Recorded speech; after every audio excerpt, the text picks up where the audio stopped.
किसी ने हमें लोग फ़ोन करके बोलते थे कि वो घर अवेलेबल है, नहीं घर बिक गया।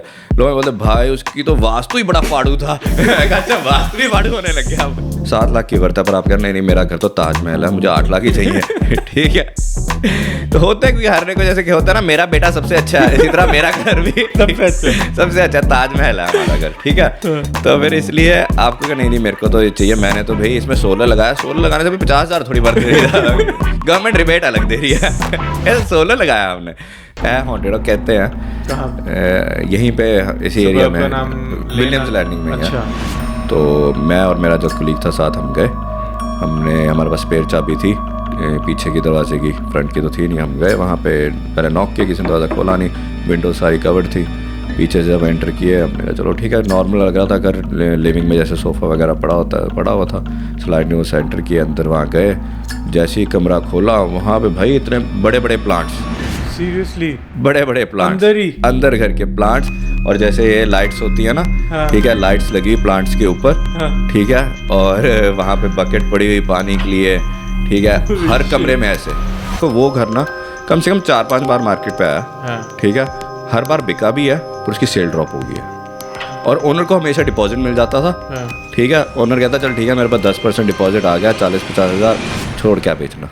यहाँ पे टाउन हाउसेज होते हैं, तो उस टाउन हाउसेज का क्या था कि वो एक्सेस जो थी उसके ऊपर वहाँ नीचे थी, पर ऊपर उधर वो थी बैल्कनी। अच्छा। तो मैंने दरवाज़ा खड़का, तो एक लेडी आई दरवाजे पे नीचे, वहाँ पे सिक्योरिटी डोर था जाली का जो होता है, ठीक है, चिल्ला रही है कुछ ना कुछ, क्या हो गया इसको, ठीक है, चलाती चलाती अंदर चली गई। मैंने कहा पता नहीं कुछ क्या पता कुछ हुआ, वापस आ जाएगी। थोड़ी देर मैंने दरवाजे पे वेट की, वो आई नहीं। अच्छा शायद नहीं आ रही होगी, मैं फिर अपना रोड की दूसरी तरफ चला गया। उधर से मैं देख रहा हूँ कि वहाँ पे बैल्कनी से उड़ता उड़ता एक बर्तन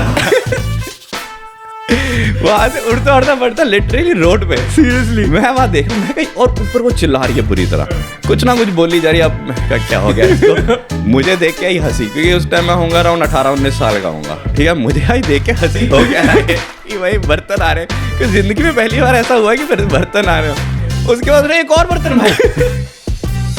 लोग क्या करते हैं कहीं के बार, एक थर्ड पर्सन को, एक जिसको मैं चौधरी बोलता हूँ चौधरी को साथ लेके आते हैं। चौधरी जिनको नहीं समझ आया है, स्मार्ट, हाँ स्मार्ट आस कह सकते हैं, तो चौधरी को साथ ले आते हैं, क्योंकि हमारे साथ हुआ और लोग, मैं उन पर तरस आता है मुझे टू बी ऑनेस्ट, क्योंकि अच्छे लोग होते हैं और ठीक है, वो उनके ज़िंदगी में कोई चौधरी होता है, वो कहते हैं हमें घर पसंद है, पर हमने अपने उनको दिखाना है, ठीक है। मैं चलो मेरे को उसी टाइम लगा ये आ गया चौधरी जिस दिन, और वो चौधरी ना पता लगता है जब वो एंटर ही होता है ना, वो चौधरी, क्योंकि वो उसका काम है वहाँ पे दिखाने के लिए बाहर को जो आया हुआ है कि भाई मेरे को बहुत नॉलेज है, ठीक है। वो मेरे से ऐसे ऐसे क्वेश्चन पूछेगा जैसे पता, ताकि ना उनको समझ ही नहीं आने क्या। अच्छा ईजमेंट कहाँ पर है, इसमें कितनी की है, भाई घर डल चुका है, तूने क्या ये लैंड नहीं खरीदा तू, ठीक है। अच्छा ऐसे ऐसे अजीब अजीब से सवाल पूछने जाएंगे जस्ट बिकॉज, अच्छा सेक्शन 32 इसका रेडी है, ताकि उसको ना दूसरे को समझ ना आए क्या। और एजेंट्स की कभी आपस में फाइट हुई है? एजेंट का एड कुत्ते का वैर होता है एजेंट्स का ज़्यादातर ऐसे होता है। दोस्तों आज के गेस्ट रवीश शर्मा, बहुत ही respected individual Melbourne real estate market में। आज के एपिसोड में हमने काफ़ी ऐसी बातें करी हैं जो शायद आप लोगों ने पहले सुनी या एक्सपीरियंस ना करी हों। ये एक बहुत ही मसालेदार एपिसोड है। We have touched upon quite few things, जैसे कि करंट मार्केट कंडीशंस, बायर और सेलर को किन चीज़ों का ध्यान रखना चाहिए, अपने घर को ऑक्शन पे सेल करना ज़्यादा प्रॉफिटेबल है या प्राइवेटली, उनका खुद का हॉन्टेड हाउस एक्सपीरियंस, वास्तु कितना इम्पोर्टेंट है आज की मार्केट में, एंड और भी बहुत कुछ। In short this episode will make you laugh, think and educate. Enjoy the episode. Okay, और भाई कैसे हो? बढ़िया जी, आप सुनाओ। बस एकदम बढ़िया भाई। इससे पहले हम शुरू करें, बस एक क्विक इंट्रो हमारे व्यूअर्स को। ओके, मेरा नाम रवीश शर्मा है, मैं चंडीगढ़ से बिलोंग करता हूँ। ऑस्ट्रेलिया में हो गया अराउंड 15 से 17 साल हो गए ऑस्ट्रेलिया में। मैरिड विद 2 किड्स, काम अपना रियल एस्टेट है और फिटनेस अपना पैशन है। फिटनेस तो देख के लग रहा है। और जो रियल एस्टेट है, इससे पहले हम रियल एस्टेट पे करें, आई एम श्योर जब आप यहाँ मूव करे होगे आपने कभी सोचा नहीं होगा कि रियल एस्टेट ही करना है, या रियल एस्टेट में आती जॉब नहीं लगी होगी। हाँ जी। तो उससे पहले कुछ अपनी लाइफ के बारे में बताएंगे, क्या थी, क्या जॉब थी, क्या? जब मैं आया था ऑस्ट्रेलिया, मेरा फर्स्ट काम था अपना telemarketing. But telemarketing मैंने अबाउट 6 मंथ्स की, उसके बाद मैं सीधा चला गया था डोर टू डोर सेल्स में। अच्छा, सेल्स जब से मैं ऑस्ट्रेलिया में हूँ तब से सेल्स ही चल रही है। ओके। तो फिर जब डोर टू डोर सेल्स करते, उस time gas and electricity sales होती थी। हम डिफरेंट एरियाज़ में जाते थे, उनको पिच करते थे कि भाई कौन सी इलेक्ट्रिसिटी कैसे। तो वहाँ से मेरे सेल्स की जर्नी शुरू हुई। और रियल एस्टेट ही क्यों? रियल एस्टेट जिसके पास मैं आया था, मेरा कज़न भी है, मेरा मेंटोर भी हैं, उन्होंने मुझे सेल्स में डाला, उन्होंने ही मुझे रियल एस्टेट बना, क्योंकि वो खुद उस टाइम वो सेल्स में थे। तो मैं सेल्स में चला गया। ओके। उसके बाद हम अपनी लाइफ में अलग अलग उसमें थे। मैं पुलिस में भी गया, सिक्योरिटी भी की, डिफरेंट बैंक्स में भी काम। अच्छा, पुलिस में भी? हाँ जी, तो काफ़ी डिफरेंट चीज़ें की। अब वो जब रियल एस्टेट में था, उसने कहा इसमें आ जा। तो अब रियल एस्टेट में पहुंच गया। तो ये सारी चीज़ें कितना डू यू थिंक हेल्प करती हैं? आई नो एक्सपीरियंसेस बंदा गेन करता है, बट कुछ ट्रांसफरेबल स्किल्स होते हैं जो ये इतनी आपने जॉब्स करी हैं और आज रियल एस्टेट कर रहे हो, इनमें कुछ हैं चीज़ें जो स्पेसिफिक हेल्प करती हैं रियल एस्टेट में आके? करती हैं ज़रूर। आप ये देखो कि रियल एस्टेट एजेंट का मेन काम है नेगोशिएट करना। तो उसने बायर के साथ भी नेगोशिएट करना है, ओनर के साथ भी नेगोशिएट करना है, क्योंकि दोनों को बीच में एक पॉइंट पे मिलाना ज़रूरी है। Right. तभी ट्रांजैक्शन होती है। और ज़िंदगी में आप किसी भी रोल में चले जाओ, आपको सेल ही करना है। कभी आप प्रोडक्ट चेंज होगा, कभी आप किसी प्रोडक्ट को बेच रहे हो, कभी आप खुद को बेच रहे होगे। आप एक इंटरव्यू में भी जा रहे होते हो, आप खुद को ही बेच रहे होते हो वहाँ पे। बिल्कुल। तो इसे सेल्स इज समथिंग जो हर एक की लाइफ का एक इंपॉर्टेंट पार्ट होता है। लोग कहते हैं I don't like to sell, मेरे को सेलिंग पसंद नहीं है, मेरे से हो नहीं पाता। ऐसा कुछ नहीं है। इट्स मेनली कि भी आपको लगता है कि आप बेच नहीं रहे, पर आप हमेशा अपने को सेल ही कर रहे हो। ये तो है। ये अब शादी कराने जाओ, अगर अरेंज मैरिज है, वहाँ पे भी सेल ही कर रहे हो। अरेंज मैरिज का भाई, आप क्लब में भी जाओ तब भी सेल ही कर रहे होते हो। अगर क्लब में भी जाओ तब भी आप एक दूसरे को या अपने आप को सेल ही कर रहे होते हो। आप अपना हमेशा बेस्ट सामने रखोगे। एग्जैक्टली। कि भाई मैं ऐसा हूँ, मैं ये करता हूँ, मैं वो करता हूँ। ठीक है। आप और बाद में पता लगता है कि असली में प्रोडक्ट है क्या। ये तो दोनों तरफ से यही पता लगता है बाद में। Exactly. But like jokes apart, but selling, एक घर को करना सेल, और एक जैसे मैंने भी कॉल सेंटर में लाइक इनिशियली जॉब करी है, कोई प्रोडक्ट को सेल करना बहुत ही, मुझे जहाँ तक लगता है, मेरे अगर मैं लेंस से देखूँ, बहुत ही फ़र्क है। और आई थिंक ईजी है। मैं इनबाउंड कॉल सेंटर में था, वहाँ जॉब करना, देन एक घर बेचना। कोई आप पे ट्रस्ट कर रहा है कि 500,000 या 1 मिलियन की प्रॉपर्टी खरीद रहा है या बेच रहा है, वो कितना मुश्किल होता है? मुश्किल पार्ट अब ये नहीं कहूँगा मैं कि बेचना मुश्किल पार्ट है, कि ओनर को कन्विंस करना कि तुम मेरे थ्रू बेच। राइट। क्योंकि यहाँ पर कैसे है कि आपको अगर किसी की प्रॉपर्टी बेचनी है, उसके लिए पहले आपको उसकी लिस्टिंग उड़ानी। लिस्टिंग से मतलब कि आपको वो अथॉरिटी दे बेचने के लिए। तो वो अथॉरिटी आपको ही क्यों दे? जब मार्केट में दूसरे एजेंट्स भी हैं, हर कोई अपनी अपनी डिफरेंट प्राइसिंग चार्ज करता है, तो वाई यू? तो वहाँ पे आपको उसको जो कन्विंस करना होता है, वहाँ पर आप मेन आपकी सेलिंग वो है कि आप अपने आप को एक इंटरव्यू पे लेके जाते हो। तो every time you sit on the interview, वो आपको देखता है, आपसे कन्विंस होता है, आपकी नॉलेज से कन्विंस होता है, आपका ट्रैक रिकॉर्ड देखता है। बेस्ड ऑन दैट अगर आपसे वो कनेक्ट होता है, only then people give. But जैसे ट्रैक रिकॉर्ड की बात कर रहे हैं, बट जब आपने शुरू किया होगा तब तो कोई ट्रैक रिकॉर्ड नहीं होता, तो ऐसे टाइम पे क्या हेल्प करता है आपका previous experience? Not previous experience, ऐसे टाइम पे आपकी कंसिस्टेंसी आपको लेके जाती है आगे, कि आप कितना एरिया में अपने होते हो। क्योंकि मुझे याद है जब मैंने शुरू किया था, मैं एक एरिया में काम करता था, और उस एरिया में अराउंड होंगे 1000 घर होंगे सिर्फ। उस छोटे पैच में मैं सुबह आप देखो 8 बजे से लेके शाम के जब तक अंधेरा नहीं होता था, उस टाइम होता 6 बजे के आसपास अंधेरा, तो 6 बजे तक मैं एरिया में ही होता था। अच्छा। तो क्या होता है, क्या अगर आप उस एरिया में रहते हो, आप आ रहे हो जा रहे हो, आपको हर रोज़ एक दिख रही है गाड़ी जो एरिया में घूमी जा रही है, एक लड़का दिख रहा है जो एरिया में ही है, कोट पैंट पहन के घूम रहा है, आपके भी वो कौन है, ये कौन है? तो आपको जब मैं आपके दरवाजे पे आऊँगा आपको खड़काने के लिए, आपको भी होगा मैं इससे बात करूँ, पूछो तो ये कर क्या रहा है यहाँ पे इतनी देर से। आप मेरे को शायद पहली बार मेरे से बात ना करो, आप बोले जाने दे। दूसरी तीसरी बार क्या होगा, जब मुझे आप एरिया में देखोगे, भाई कुछ ना कुछ तो काम कर रहा है, ये वेला तो घूम नहीं रहा होगा। बेशक मेरे पास कोई उस टाइम बिजनेस ना हो, बोला कि this guy is doing something in the area, तभी ये यहाँ पर है। तो वही जब कंसिस्टेंटली आप एक एरिया में होते हो, उसको हम रियल एस्टेट में कह देते हैं अपना फार्म एरिया। ओके। तो वो फार्म है आपका, उसको आपने बीचना भी है, उसी को पानी देना, उसी में रहना एक फार्मर की तरह। नाइस। तो जब ऑब्वियसली जब आपने ज्वाइन किया, अगर आप उस एरिया में हो, इट्स नॉट आप बस कार में बैठे घूमी जा रहे हो, और एरिया में आपका होने का मतलब आप डोर नॉकिंग कर रहे हो, इज दैट राइट? Yes. और वहाँ लोकल शॉप्स पे भी जाके बात करना कि बस प्योरली डोर नॉक करना? Not just purely door knock करना, आप शॉप्स में भी होते हो, you need to be seen, you need to be seen around. और ख़ासकर अपने आंखें खुली रखनी, क्योंकि जैसे किसी एरिया में अगर आप काम कर रहे हो, आपको दिख जाए कि यार इस एरिया में पहले एक वो नहीं था, स्किप बिन नहीं था बाहर, अब स्किप बिन आ गया, मतलब कि there some sort of reno going on, कुछ तो हो रहा है, कुछ तो हलचल है, तो आपको उस टाइम नॉक करना ज़रूरी है। तो ये चीज़ें एक साइन हो जाते हैं। कोई अपने घर में वैसे ही लैंडस्केपिंग अपग्रेड कर रहा हो, कोई लोग बेचने से पहले ये सब चीज़ें करें, सिर्फ पेंट ही करा रहा हो, ये सब चीज़ें करते हैं लोग बेचने से पहले। सो आप अगर एरिया में होगे, आपको पहले दिख जाएगा। तो बिफोर दे कॉल समवन, आप ऑलरेडी एरिया में आपको दिख गया, आप उनके पास अप्रोच कर सकते हैं। If they are selling, they like हमने तो बेचना ही था।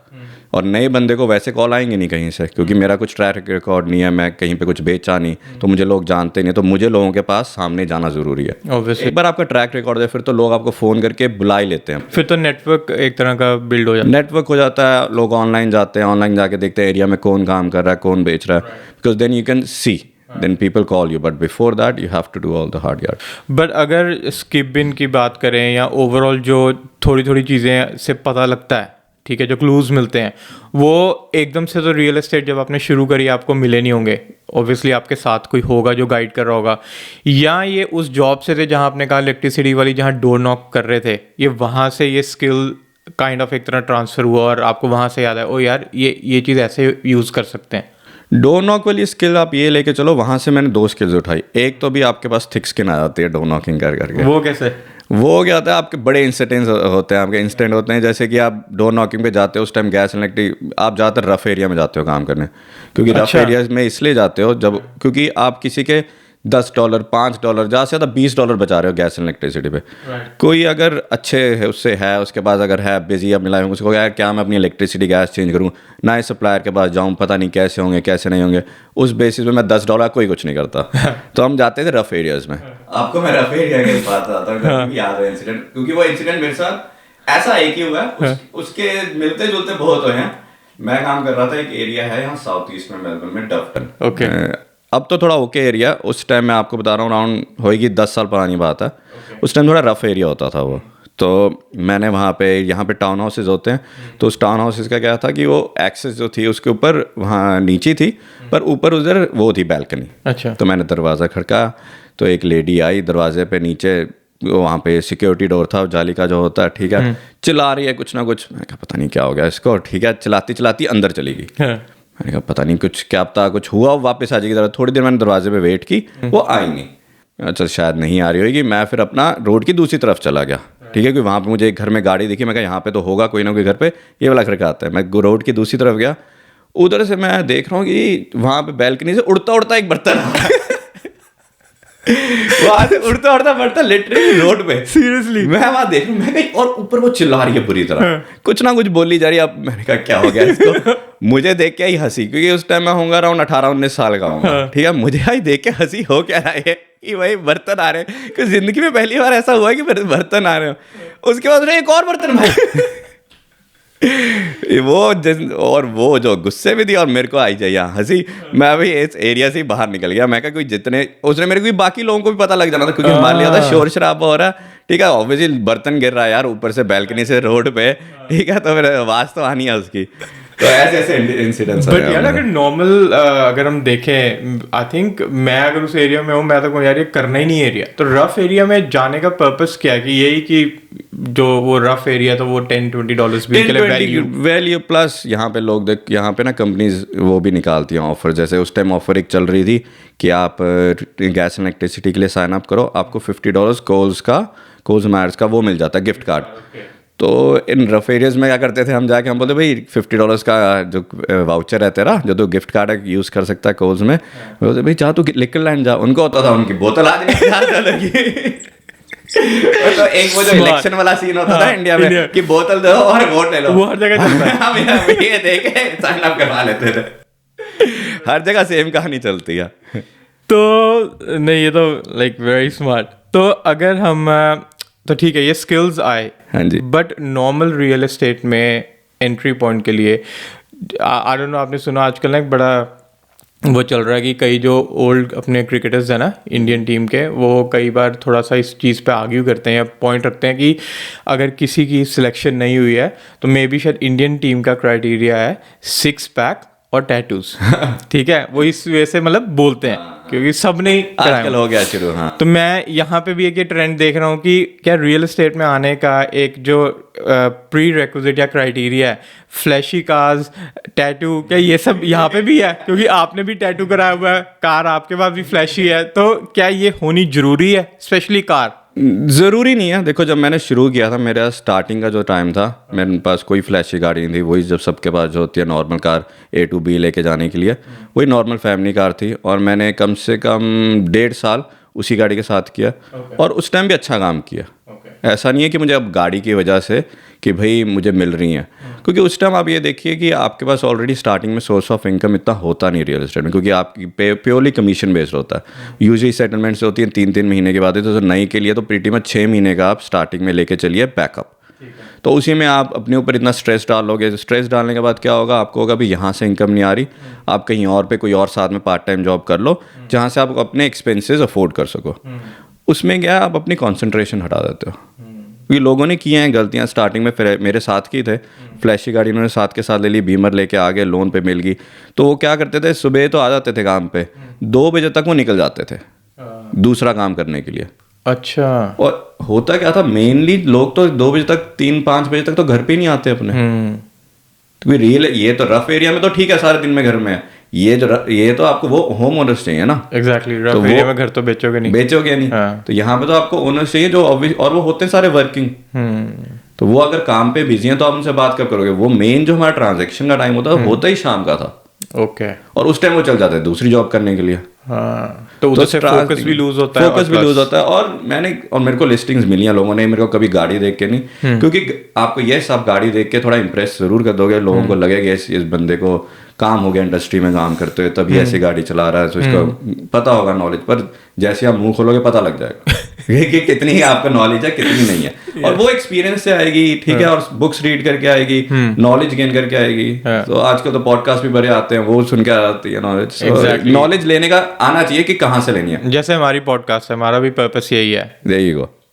नहीं, बट अभी आपने कहा कि मुंह खोल के भी पता लग जाता है। आई एम श्योर आपका मतलब है कि knowledge wise, right, language wise नहीं। लैंग्वेज वाइज नहीं। मेरा एक और था कि कई बहुत जो अपने लोग हैं वो करना बहुत चाहते हैं और वो बहुत गुड है सेलिंग में, बट कई बार वो बाहर आके उनको थोड़ा सा ये एक रिलक्टेंसी होती है यार, क्योंकि इंग्लिश शायद मेरी फर्स्ट लैंग्वेज नहीं है, मैं उस वजह से ना कर पाऊँ, इसलिए वो इस फील्ड में नहीं उतरते।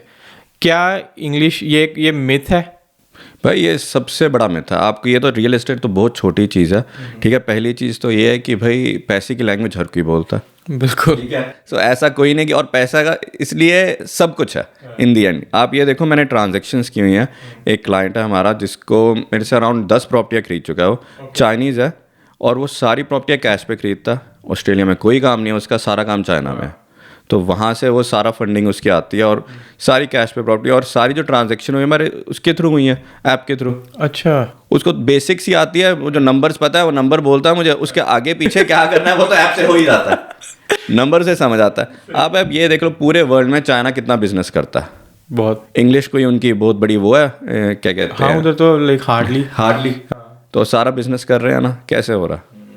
तो इसलिए पैसे की लैंग्वेज हर कोई बोलता है। लैंग्वेज एक बैरियर नहीं है। येस, आपका लैंग्वेज पे कंट्रोल अच्छा होता है तो आप अगले को समझा सकते हो, आपके लिए समझाना ईजी होगा, पर उसकी वजह से कभी आप इंडस्ट्री में एंटर होने से ना रुको।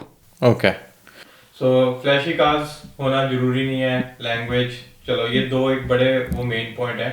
और एक वैसे ही मैंने पूछा, बट व्हाट अबाउट टैटूज? आपका मैं देखा टैटू, क्या ये कोई सिग्निफिकेंस है इसका? ये मेरे को यस इसकी है। ये मेरी वाइफ की फोटो है। राइट। तो बेगम के अंदर है बेगम।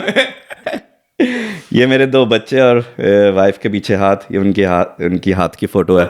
ब्यूटीफुल। ये अपना हम तिरंगा अपना इंडिया का बिलोंग करते हैं और बीच में मेरे दोनों बच्चों के नाम। और जो मेन अपना है ये बजरंगबली हनुमान जी, वही मैं देखा। ये यहाँ से पूरा इनका पीछे तक बहुत नाइसली डन है। और सारी जो लाइक डिजाइनिंग है बहुत ही अमेजिंग है। ये इसको 3 दिन लगे थे। 3 दिन कंप्लीट होने में लगे थे। सुबह 10 बजे से लेके रात के 8-9 बजे तक चलता था। ओह गॉड। हाँ, बल्कि मैं जो आर्टिस्ट है बड़ा, जिसे कहते हैं वेरी गुड आर्टिस्ट, क्योंकि मैं तो अपना सोच रहा था कि मैं इतनी देर से बैठा हूँ कर रहा विदाउट एनी लंच। उसने यहाँ लोकल के इंडिया? लोकल यहीं पे। अच्छा, यहीं से लोकल कराया? यहीं पे, हाँ। Is very good artist. उसने, मैं तो भाई बस बोलता हूँ ये अच्छा बनाया उसने, मेरे तो हाथ पर है। सब लोग देख के मुझे तारीफ करते हैं, मेरी नहीं तारीफ उसकी बनती है। नहीं नहीं, ये तो है, क्योंकि बहुत ही नाइसली वो किया हुआ है। राइट। और भी कहीं है क्या यहीं पे ही अभी? एक ये है समझदार टैटू। अच्छा। एक होता है जब नहीं ना बेवकूफ़ी वाला नहीं, एक ना वो टेस्टोस्टेरोन जब ज़्यादा आता है, नई नई जवानी का जोश होता है, हम भी जाएंगे टैटू बनाने, ऐसे ही तब मेरे पास। तो लेट्स स्विच गेयर्स और हम बात करेंगे रियल एस्टेट। ठीक है, मेरे को इस पूरी पॉडकास्ट को लाइक फन और थोड़ा सा इंफॉर्मेटिव रखना है, बट ज़्यादा फन की साइड पे, बट थोड़ी सी इंफॉर्मेशन भी जो है वो। करंट मार्केट आपके हिसाब से कैसी आजकल चल रही है? Is it like buyers market, sellers, और क्या है? Currently it's buyers market, because interest rates high हैं, तो लोग अफोर्ड नहीं कर पा रहे, इसलिए काफ़ी प्रॉपर्टीज़ ले ऑफ करें। जैसे इन्वेस्टमेंट प्रॉपर्टीज़ भी होगी, खुद की जो रहने वाली प्रॉपर्टीज़ है, लोगों को जिनको अपग्रेड करना था, पहले वो इसको अपनी खुद की प्रॉपर्टी को रेंट पे चढ़ा के अपग्रेड करे, तो अब उसको भी बेच के अपग्रेड कर रहे हैं। So this too much stock and people need to sell, because अगर घर एक बार खाली हो गया, मॉर्गेजेस जा रही है, रेंट आ नहीं रहा, लैंड टैक्स विक्टोरिया में खासकर लैंड टैक्स बहुत ज़्यादा हो गया। यस, ये कुछ नया इंट्रोड्यूस हुआ है ना? राइट, वो लास्ट ईयर से पहले भी होता था, पर इतना ज़्यादा नहीं था। अब क्योंकि ज़्यादा हो गया तो लोगों को पिंच ज़्यादा कर रहा है। तो जो अभी मार्केट है, ये लग रहा है कि ये चेंज होएगी कि अभी according to you maybe next year और 2 तक अभी ऐसा ही चलेगा जब तक कोई ड्रॉप नहीं आता है रेट्स में? देखो, रेट्स में ड्रॉप की जो जहाँ तक बात है, अभी लगता नहीं इतनी जल्दी आने वाला। इवन दो न्यूजीलैंड में ड्रॉप हो गया, कनाडा में ड्रॉप हो गया, सो इन दोनों कंट्रीज़ में, और ऑस्ट्रेलिया यूजुअली फॉलो करता है, न्यूजीलैंड, कनाडा, यूएस, इन सबको फॉलो करता है, पर इस टाइम में भी इन्फ्लेशन कंट्रोल में है नहीं। So drop wise don't think so कि ड्रॉप इतनी जल्दी होगा, but by next year things should get better. Next year तक should get better, but it just हर कोई होप करा, क्योंकि यूजुअली क्या होता है हर मार्केट में, आप रियल एस्टेट में खासकर देखना, अगर मार्केट आपकी 2 साल अच्छी गई है तो 4 साल बेकार जाएगी। अच्छा, तो ऐसा होता है यूजुअली, ऊपर नीचे देखो हर मार्केट में जाना। बिल्कुल। तो अब इस मार्केट को अच्छा टाइम हो गया है बैठे हुए, तो अब इसने उठना तो है। So that's what by mid next year it should be okay. कब उठे बस ये कब ये एक इंटरेस्ट रेट कम होने से ये नहीं होगा कि लोगों की अफोर्डेबिलिटी ज़्यादा होगी, लोगों का सेंटीमेंट चेंज हो जाएगा। राइट नाउ सेंटीमेंट ठीक नहीं है, थोड़ा कॉन्फिडेंस लेवल क्रिएट होगा। अभी तो यही नहीं पता कि कहीं बढ़ ही ना जाए। अभी तो एग्जैक्टली रुका हुआ है। लोगों को ये डर है कि भाई अभी, क्योंकि होता क्या है, देखो किसी मार्केट में लोगों को होता है कि जब मार्केट रॉक बॉटम पे हो जाएगी ना, तब हमने खरीदना। पर रॉक बॉटम कब होगा? जब मार्केट दोबारा उठेगी। जब तक उठेगी तब तक कोई नहीं बता सकता कि रॉक बॉटम हिट हो गया। एग्जैक्टली, कि अभी भी उसी डायरेक्शन में जा रही है। वो एक बार जब उठती है ना, तभी पता लगता है। तो इसलिए लोग अभी भी वेट कर रहे हैं। तो जिस दिन एक इंटरेस्ट रेट कट हुआ, लोगों को होगा ओह अब तो मार्केट उठनी ही है, लेट्स गो एंड बाय। तो फिलहाल मतलब ओवरऑल इमेजिन कि अगर बायर्स मार्केट जैसे चल रही है जो आप कह रहे हो, और एकदम से मार्केट में अब आती है, तेजी आती है, तो जो आपके हिसाब से कौन सी पॉकेट्स हैं फिलहाल इन्वेस्टमेंट के लिए, नॉट ओनर ऑक्यूपाइड, इन्वेस्टमेंट के लिए कहाँ ज़्यादा लोगों को नज़र रखनी चाहिए, और या वहाँ ज़्यादा रेट ऑफ रिटर्न आएगा बाय करने से? लोग ना हमेशा, काफ़ियों का फ़ोन आता है, वो पूछते हैं भाई हमें कोई एडवाइस करो, हमें इस एरिया में सोच रहे हैं, क्योंकि इस एरिया में हमने देखा इतनी अभी ग्रोथ हुई नहीं, बाद में हो जाएगा। रियल एस्टेट का क्या है, स्पेशली फॉर इन्वेस्टमेंट, कि भाई आपको ये नहीं देखना कि कौन से एरिया में क्या है, आपके नंबर्स वर्क करनी चाहिए, आपको वो प्रॉपर्टी खरीदनी चाहिए। क्योंकि प्रॉपर्टी में आप पैसा तब बनाते हो जब आप खरीदते हो। अगर आपने वो सही प्राइस में खरीदी है, चाहे वो जैसी मर्जी एरिया में हो, आप वहाँ पे पैसा बना के निकलोगे। सो आपको अगर सही प्राइस पे मिल रही है तो वो लो, चाहे एरिया जैसा मर्जी हो। और क्योंकि लोगों को लगता है ये, चलो यहाँ पे अगर मैं वेस्ट की बात करूँ, कि मैं वेस्ट में काम करता हूँ ज़्यादा, अब वेस्ट की बात करें, लोगों को होता है कि भाई अभी हॉपर्स क्रॉसिंग में बड़े लैंड हैं पर प्राइसेस बड़ी कम है, तो हम हॉपर्स में ले लेते हैं, विलियम्स लैंडिंग कह रहा हूँ, विंडम वेल में ले लेते हैं, बिकॉज वहाँ पे आपको बड़े लैंड पे घर मिल जाएगा और डिसेंट प्राइस पे मिल जाएगा, कंपेयर टू अब प्रोगनीना, टानी, टागे पॉइंट को, विलियम्स लैंडिंग। इस एरिया में आपको अभी भी छोटे लैंड्स पे मिलेंगे, बड़े लैंड पे आपको एक रीजनेबल प्राइस पे मिलेगा नहीं, क्योंकि जो रीजनेबल प्राइस मैं बोल रहा हूँ अराउंड 6 के आसपास, जो फर्स्ट होम बायर्स का एक बेंचमार्क सॉर्ट ऑफ होता है। तो लोगों को लगता है कि वहाँ पे हम अगर खरीदते हैं बड़ा लैंड मिल जाएगा, तो जब मार्केट ऊपर जाएगी यहाँ पे ज़्यादा पोटेंशियल है, पर ऐसे होता नहीं है। क्योंकि रियल एस्टेट में क्या होता है, एक रिपल इफेक्ट होता है अभी, और वो रिपल इफेक्ट शुरू होता है। रिपल इफेक्ट से मैं कह रहा हूँ जैसे सिटी से शुरू हो गया, सिटी के पास वाले वेस्ट के सबब से ले लो, विलियम्सटाउन हो गया, एल्टोना हो गया। तो अगर कोई कभी विलियम्सटाउन में लेना चाहता था, अगर वो उसके बाहर हो जाएगा एरिया से, तो वो एल्टोना जाएगा। एल्टोना लेना चाहता है, एल्टोना से बाहर हो गया तो फिर और वो ब्रुकलिन चल जाएगा। तो ऐसे वो एक रिपल इफेक्ट होता है। जब अगर वहाँ विलियम्सटाउन में प्राइस ज़्यादा होगी तो एल्टोना में भी होगी, तो उधर भी क्योंकि वो शिफ्ट आ जाती है। तो वो इफेक्ट आगे तक जाता है। तो सेम ऐसी यहीं यहाँ पे हो जाएगा। विलियम्स लैंडिंग अगर अनअफोर्डेबल हो गया, फिर लोगों का चल मैं विलियम्स लैंडिंग के पास ट्रगनीना में ले लूँ, ट्रगनीना में नहीं, मेरे को मेरे टाइप की प्रॉपर्टी मिल रही मेरी प्राइस में, मैं टानीट चल जाऊँ। तो वो इफेक्ट हमेशा रहेगा और वो आगे तक जाता है। तो इसलिए जब ग्रोथ होती है हर जगह होती है, खासकर अगर आप एक ही छोटे एरिया में देख रहे हो। अगर जो दूसरे टाइप के होते हैं, अगर ओवरऑल ऑस्ट्रेलिया देखे, वो फिर डिपेंड करता है कि भी आप कौन कहाँ पे अब इन्फ्लक्स आ गया कि जी गवर्नमेंट की पॉलिसीज़ क्या चल रही हैं। कि अगर वहाँ पे चलो पर्थ में जैसे माइनिंग की वजह से बहुत हो जाता है, अगर माइनिंग जब वहाँ पे उठती है प्राइसेस ऊपर उठ जाती हैं, माइनिंग वहाँ पे अगर नहीं अच्छी चल रही तो प्राइसेस एकदम से गिर भी जाती हैं। तो फ्लक्चुएटिंग बहुत ज़्यादा, जो एकदम से ऊपर जाएगा वो एकदम से नीचे भी आएगा। बट सिडनी तो लाइक नीचे कभी आते हुए ना सुना है ना देखा है प्राइसेस, बट उसके चाहे कोविड आया जो मर्जी है ऊपर ही ऊपर है। और मुझे कई बार क्या लगता है कि मेलबर्न भी सेम ही उसी पे पाथ पे चल रहा है। तो डोंट यू थिंक कि अगर ज़्यादा तभी कंट्री साइड ग्रोथ हो रही है काफ़ी, अब मैं देख रहा हूँ कंट्री साइड जैसे जिलोंग है या दूसरे और एरियाज है, वहाँ लोग ज़्यादा हुई है। अब वही मैं बोल रहा हूँ कि क्या होता है कि कोई रीज़न की वजह से हो जाता है। अब जैसे कोविड के बाद जिलोंग वाली पॉकेट उस साइड में, जिलोंग क्या बैकस मार्श में भी दोनों, क्योंकि जो मेलबर्न के इतनी दूर भी नहीं है, ठीक है, और मेलबर्न से बाहर होने की वजह से वहाँ पे बहुत ज़्यादा ग्रोथ हुई है। क्योंकि काफ़ी लोग वर्क फ्रॉम होम उससे पहले नहीं होता था। वर्क फ्रॉम होम इंट्रोड्यूस हुआ लोगों को, चलो ठीक है अब हम वर्क फ्रॉम होम ही कर रहे हैं तो क्यों ना यहाँ पर सेल करके हम दूर वाले एरिया में चल जाएं, हमें बड़ा लैंड मिलेगा, बड़ा घर मिलेगा। तो काफ़ी लोग जिलोंग चले गए हैं, काफ़ी लोग बैकस मार्श चल गए हैं बिकॉज ऑफ दिस रीजन। तो वहाँ पे जो हुई थी प्राइसेस वो हो गई हैं ऑलरेडी इंक्रीज। इस टाइम जिलोंग और पॉइंट कुक दोनों में सिटी का बहुत फ़र्क है, पर सेम प्राइसेस है। जो रफ एरियाज होते हैं, मैं किसी एरिया का नाम नहीं लूँगा, बट वहाँ पे इन्वेस्ट करना is it like a good thing? वो वाइज चीज़ होएगी कि बेटर है कि बंदा वो एरिया से दूर ही रहे? It all depends, again numbers work तो करते नहीं। क्योंकि किसी ने इन्वेस्टमेंट के लिए, अब किसी रफ एरिया में आप इन्वेस्ट कर रहे हो, आपको लैंड मिल रहा है कि पुराना सा घर मिल रहा है, येस वहाँ पे की मार्केट इतनी स्ट्रांग है पर you got getting at a very good price. तो आज अगर उसे सस्ता ले रहे हो, कल उसको अगर बेचोगे आप ज़रूर उसे सस्ता ही बेचोगे, पर वो अफोर्डेबिलिटी में होगा बहुत से लोगों की। राइट। उसको या फिर डिमोलिश करके आप उस पर टाउन हाउस भी डालते हो। अगर कोई रफ एरिया ज़्यादातर सिटी के पास ही होते हैं, पुराने एरियाज़ में होते हैं, तो वहाँ पे पुराने घर होते हैं ज़्यादातर। तो वहाँ पे लैंड साइज़ भी डिसेंट होता है, आपको 500 मिनिमम मिलेगा। तो वहाँ पे आप ये भी कर सकते हो, उसको डिमोलिश करके 2 टाउन हाउस डालते हो। येस आप किसी अच्छे एरिया में डालोगे टाउन हाउस महंगे बिकेंगे, बट अगेन वो आपको मिल भी तो सस्ता रहा था।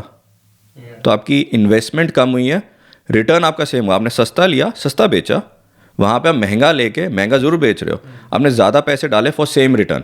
गैप मतलब जो उनमें है खरीदने और बेचने में, वो प्रीटी मच सेम ही रहेगा। ऐसा सेम बना के निकल रहा है एज एन इन्वेस्टमेंट, पर आपका जो मनी आपने पुट इन किया वो कम किया। सो इट ऑल डिपेंड्स कि आपने मनी कितनी चिप इन करनी है, Exactly. उस हिसाब से उस हिसाब डिसीजन से लो। देखो। जो अच्छे की बात, और जो रफ एरिया में जैसे कई होते हैं कमीशन हाउसेज वगैरह होते हैं, तो वो जब बिकने से पहले वो बताते हैं कि ये कमीशन हाउस था पहले?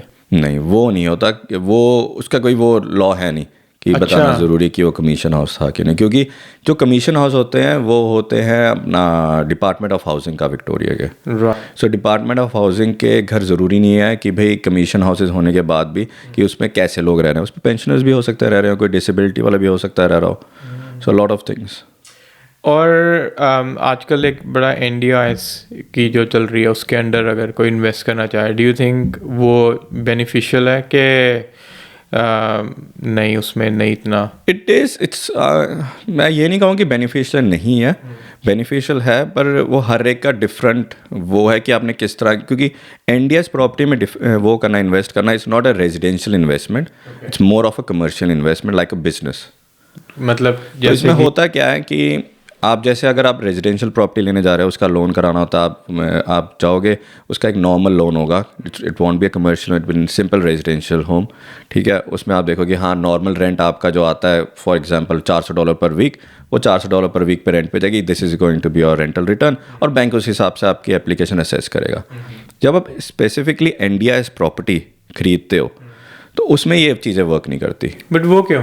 क्योंकि एनडीएस प्रॉपर्टी का क्या होता है, एक तो वो प्रॉपर्टी बनी डिफरेंट होती है, तो उसकी बिल्डिंग कॉस्ट हाई होती है सबसे पहले तो।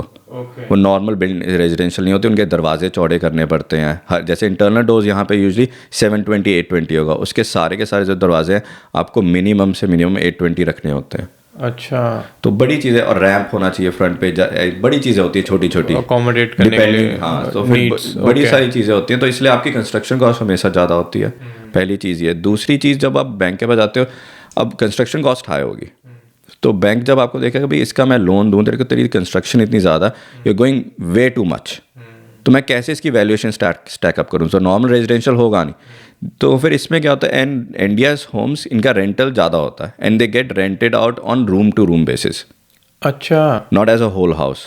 ऐसा होता है? ऐसा होता है कि एक कमरा आपका फॉर एग्जाम्पल, और डिफरेंस इतना ज़्यादा, आपका एक कमरा जाएगा अराउंड $400 फोर्ट नाइट और $500 फोर्ट नाइट। ओके। तो अगर आपके 2 कमरे हैं, 3 कमरे हैं, अगर 3 कमरे हैं, 3 कमरे आपके एनडीएस एप्लीकेंट्स ने लिए, देन फोर्थ रूम उनके केयर टेकर के लिए होगा।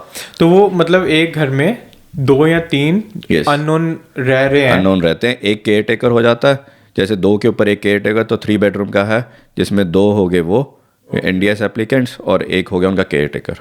अच्छा, ये नहीं कि एक ही इंसान को या एक ही उसको मिलेगा वो? ऐसा नहीं होता। तो फिर अच्छा। और रेंटल आपका बहुत ज़्यादा हो गया इसमें, हाँ। Because now you before you were getting $400 a week, अब आपको अगर $500 आपको एक उसके मिल रहे हैं और 2 कमरे भी आपके चढ़े हुए हैं, तो आपका तो ये सीधा $5,000 पे आ जाता है। तो इसलिए उसका रिटर्न ज़्यादा होता है, so they look at as more of a commercial. Right. So वो ये हर एक के लिए नहीं है, ठीक है। अगर आपको लगता है कि yes this is how you want to do, long term plan है, एंड क्योंकि उसमें इन्वेस्ट करके उसी में चलाना है इसको लंबा, देन गो फॉर इट। मैं नॉर्मल मम एंड डैड के लिए जो फर्स्ट टाइम इन्वेस्टर रिकमेंड नहीं करूँगा, उनको पहले सिंपल चीज़ करनी चाहिए, फिर उसके बाद यस उन्होंने अब समझ लिया कि कैसे होता कैसे नहीं होता, उसके बाद एक बार इंडिया इसमें अगर they want to try it. ये ज़्यादा मतलब उन इन्वेस्टर्स के लिए जिनको ऑलरेडी एक पोर्टफोलियो बना हुआ है और कुछ डिफरेंट डाइवर्सिफाई करना चाहते हैं। और जो आर्मी के डिफेंस के होते हैं, उनमें इन्वेस्टमेंट इज इट गुड? और दैट इज़ गुड, वो काफ़ी सिंपल होता है। उनकी, सॉरी टू कट यू, उनके पढ़ रहा था, ये भी बताते हैं कि इतनी guarantee rental for 5 years, for 5-10 years, they usually take around 5-10 years, minimum 5 years होता है, 10 years प्रेफर करते हैं वो। उनका कैसे होता है, उन्होंने आपसे घर ले लेना 10 साल के लिए, ठीक है। और उसके बाद उसमें वहाँ पे आर्मी का या डिफेंस का कोई कौन रह रहा है कौन नहीं रह रहा है, वेकेंट है कौन आ रहा है जा रहा है, you got nothing to do with, आपने तो डिफेंस को दे दिया एज अ रेंट। और अच्छे होते हैं उनको, आपको पता है रेंटल का कोई इशू नहीं होगा, plus when they leave they paint the whole house, they make sure everything is fine. ये सही है, फायदे ऐसा तो सबको चाहिए रहने। पर मिलते नहीं है। आप ट्राई करोगे ना, इट्स नॉट दैट ईजी कि डिफेंस वाले आपसे घर ले लें, लोकेशन पे डिपेंड करता है, so it's not that easy.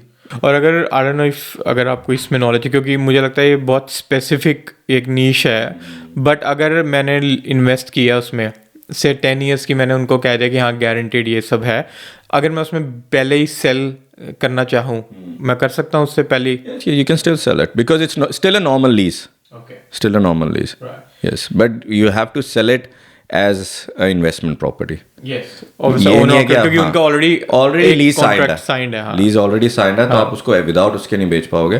Contract में कोई चेंजेस नहीं होंगी, बस ओनरशिप चेंज हो रही है। ओनरशिप चेंज हो रही है, yes. So coming back to हमारे नॉर्मल, उसमें अगर नॉर्मल सिनेरियो में किसी ने घर लेना है, ऑफ द प्लान आज के टाइम पे बेटर है कि बना बनाया घर?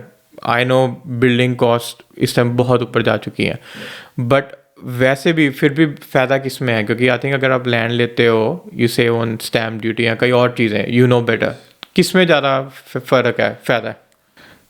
अगेन ये ऐसी चीज़ है कि हर एक को सेम चीज़ नहीं सूट करेगी, ठीक है। किसी के लिए बेस्ट है कि वो लैंड लेके बिल्ड करे, किसी के लिए कि इट ऑल डिपेंड्स आप कौन से एरिया में खरीद रहे हो, ठीक है। इट ऑल्सो डिपेंड्स कि आप कितना पैसा खर्चना चाहते हो, हाउ फसी यू आर कि भी मुझे ऐसा घर चाहिए। कईयों का होता है कि नहीं मुझे वास्तु के हिसाब से चाहिए, उनको नहीं मिल रहा होता, उनके लिए ऑप्शन फिर बचती ही नहीं है, उन्होंने कहा भाई बिल्ड ही करो लैंड लेके, even though it's costing you more, क्योंकि आज की डेट में बिल्डिंग कॉस्ट बहुत ज़्यादा।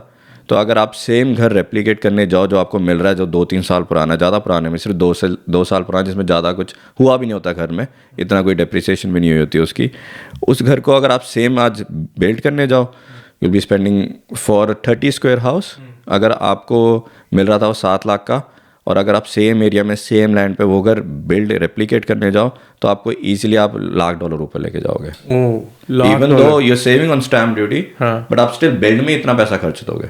वाह। So this is where the building industry sits at the moment. और ये 2-3 साल में ही एकदम से ये चेंज, एकदम से change, and plus now it's gonna be more difficult because now there is new NCCs for building regulations. उसमें क्या है कि एनर्जी रेटिंग पहले जो थी वो कम की थी, अब आपको मिनिमम 7 स्टार एनर्जी रेटिंग चाहिए। तो उसके लिए आपको डबल ग्लेज विंडोज करनी ज़रूरी होगी। काफ़ी चीज़ें, फिर यही चीज़ें कॉस्टिंग को पुश कर रही हैं, कॉस्टिंग को पुश कर रही हैं। प्लस अभी तक कोविड के बाद से सप्लाई में फ़र्क नहीं आया, अभी भी सप्लाई बेटर हुई है पहले से, but not where it was before, क्योंकि एक बार जो चीज़ महंगी हो जाती है कभी सस्ती नहीं होती, तो वो महंगी की महंगी ही है। बिल्कुल। और प्लस उस टाइम इंटरेस्ट रेट अलग थे, अब इंटरेस्ट रेट ज़्यादा हो गया। इंटरेस्ट रेट ज़्यादा होने की नॉट जस्ट दैट हाउसिंग को फ़र्क पड़ता है, सबको फ़र्क पड़ता है। पैसा सबके पास टाइट हो गया, सबके एक्सपेंसेस बढ़ गए, तेल बढ़ गया, तो ट्रांसपोर्टेशन बढ़ गया, लॉजिस्टिक्स बढ़ गया, तो सारी चीज़ें प्राइसेस इसलिए भी अभी ऊपर ही हैं। मेरे को पहले आप ये समझाओ कि लोग ऑक्शन पे क्यों बेचते हैं और कई लोग बिना ऑक्शन के क्यों बेचते हैं, फ़र्क क्या और फ़ायदा किस में होता है? फ़ायदा देखो, कहना बड़ा मुश्किल है कि ऑक्शन में फ़ायदा है बेचने का या फिर प्राइवेट सेल में फ़ायदा। देखो 2 तरह के सेल्स होते हैं, एक ऑक्शन और एक प्राइवेट सेल। अब जो ऑक्शन है, ऑक्शन बनी इसलिए थी कि यूनिक प्रॉपर्टीज़ के लिए, ओके, या यूनिक एरिया में कोई एक जिसमें बहुत कम प्रॉपर्टीज आती है। अब फॉर एग्जांपल कोई एरिया है, जैसे अब यहाँ पे ट्रकनीना में एक ड्राइव है, शेवियर ड्राइव और कैरेडोन ड्राइव, वहाँ पर क्या है, वहाँ पे साल में मसा एक प्रॉपर्टी आती है मार्केट पे। तो फिर क्योंकि वहाँ पे जितने भी लैंड है सारे बड़े लैंड है, अच्छा, और घर भी अच्छे बड़े लैविश घर बने हुए हैं, ओके, ठीक है। तो फिर वो जब आती है वो ऑक्शन पे ही आती है, क्योंकि वहाँ पे कम आनी है, और जिसने खरीदना है उस ड्राइव पे उसने वहीं पे खरीदना, उसने कहीं और नहीं खरीदना, क्योंकि उसको वो सेम लैंड साइज नहीं मिलेगा, वैसा घर नहीं मिलेगा ट्रकनीना में कहीं पे भी। तो वहाँ पे इसलिए ऑक्शंस बनी थी कि यूनिक प्रॉपर्टीज़ के लिए ऐसी सी प्रॉपर्टीज़ होती थी ऑक्शन एक टाइम पे। ओके, फिर उसके बाद क्या हुआ, अब हो रही हैं ऑक्शंस दबा दबा के हर जगह पे, ठीक है। आप साउथ ईस्ट में जाओ, वहाँ पे ऑक्शंस ही ऑक्शंस हैं। ऑक्शंस कहा जाए कि ज़रूरी नहीं है कि वेंडर्स के लिए इतना हेल्प करती हैं, ठीक है। हर एक का अपना कहने का तरीका है कि यस ऑक्शन करो, आपको $50,000 $1,00,000 ऊपर मिल जाएगा वेंडर रिजर्व से। वो सब नंबर्स हैं भाई, वो मैं जो भी बनाई जाऊँ नंबर्स ना। हाँ, तो वेंडर रिजर्व वो होता है जो वेंडर ने, अगर मैं सेल कर रहा हूँ, मैं वेंडर हूँ और मैंने एक प्राइस मार्क कर दी कि इतने पे मेरे को बेचना है, इससे नीचे नहीं। ऐसा भी होता है कि कभी मैं बेच रहा हूँ और मेरे को लगे यार ऑक्शन, मतलब मैं तो एक्सपेक्ट कर रहा था यार 800,000 का घर है, 1 मिल से ऊपर चले जाएगा, बट वो 850 पे रुक गया है, मेरे रिजर्व उससे ऊपर ही 50,000, बट मैं थोड़ा सा हो रहा हूँ इफ़ी हूँ यार, बेचूँ ना बेचूँ, मैं बैकआउट कर सकता हूँ? हाँ, बैकआउट कर सकते हैं अगर रिजर्व नहीं हिट हुआ आपका। अगर रिजर्व हिट हो गया, फॉर एग्जांपल 800,000 रिजर्व था मेरा, नहीं, अगर 800,000 आपका रिजर्व है, ठीक है, चाहे 801 भी हुआ हो, क्योंकि जैसे ही रिजर्व हिट होगा ना, उस टाइम ऑक्शन में बोल देगा ऑन मार्केट। अच्छा, ऑन मार्केट बोल दिया एक बार, उसके बाद जोन सी भी लास्ट बिड होगी उस पर सोल्ड है। अच्छा, फिर मैं बैकआउट नहीं कर सकता? फिर आप बैकआउट नहीं कर सकते। और व्हाट अबाउट बायर, क्या वो बैकआउट कर सकता है? बायर ऑक्शन पे नहीं कर सकता। ऑप्शन पे कोई भी क्लॉज? ऑक्शन पे नहीं, ऑक्शन पे नहीं। ऑक्शन पे है कि भाई आपका कोई कूलिंग ऑफ पीरियड नहीं होता, अच्छा, अनकंडीशनल ऑफर होते हैं। पर ये होते हैं, पर हमारे साथ हुआ है, हाँ। भाग भी लोगों ने Seriously? भाग गया, नहीं वेंडर के बायर बायर भाग गया कैसे? ऐसे इंस्टेंस हो क्या। अब किसी का गला, वो है ना, जैसे आप किसी का हाथ पकड़ के साइन नहीं करा, आप किसी का गला पकड़ के उससे पैसे भी नहीं निकाल सकते ना। तो उसने वहां पे अपनी बिड करी, होगी, उसने डिटेल्स दी, सारी डिटेल्स दी।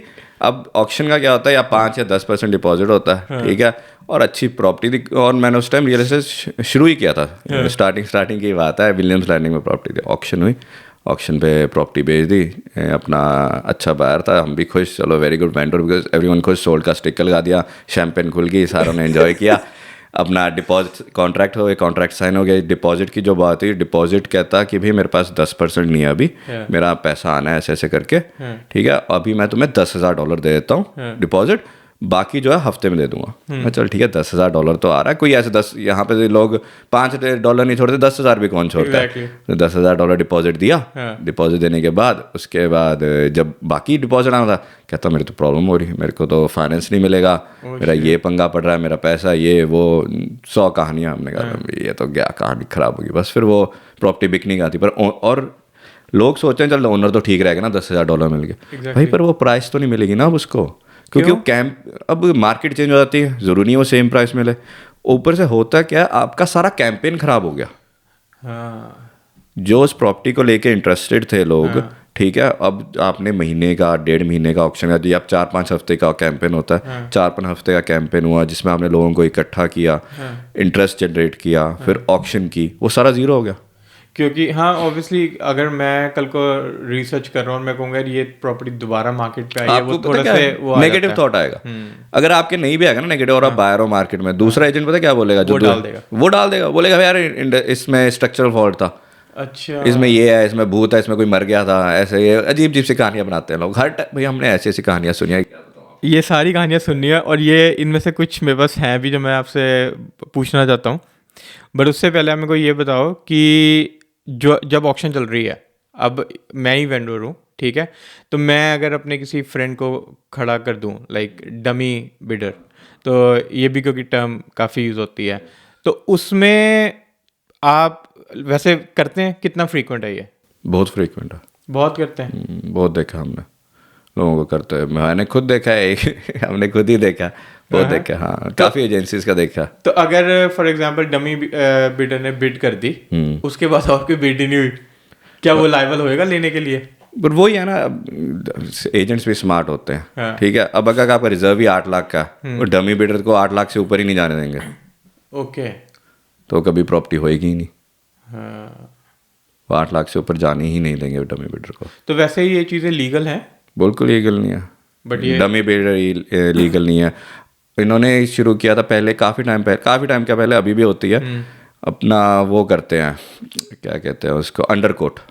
अच्छा, अंडर कोटिंग यहाँ पे बहुत होने लगी थी कि भी अंडर कोटिंग का क्या मतलब है, अगर प्रॉपर्टी की वर्थ आप एज ए एजेंट आपको पता है 9 लाख है, ओनर को भी 9 लाख चाहिए, हमने 9 लाख सबको, जब पर आप एडवर्टाइज जब करने जा रहे हो तो आप 7 लाख पे कर दी।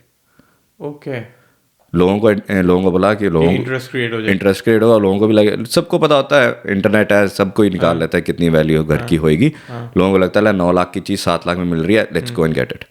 वो 4-5 हफ्ते जो कैंपेन है, वो आप अगर बायर हो मार्केट में 8 लाख के बायर हो, फॉर एग्जांपल आप 9 लाख के नहीं ले जाते, 8 लाख के बायर हो, आप ले जाए ऑक्शन पे है 7 लाख की, ज़्यादा से ज़्यादा 8 की चली जाएगी।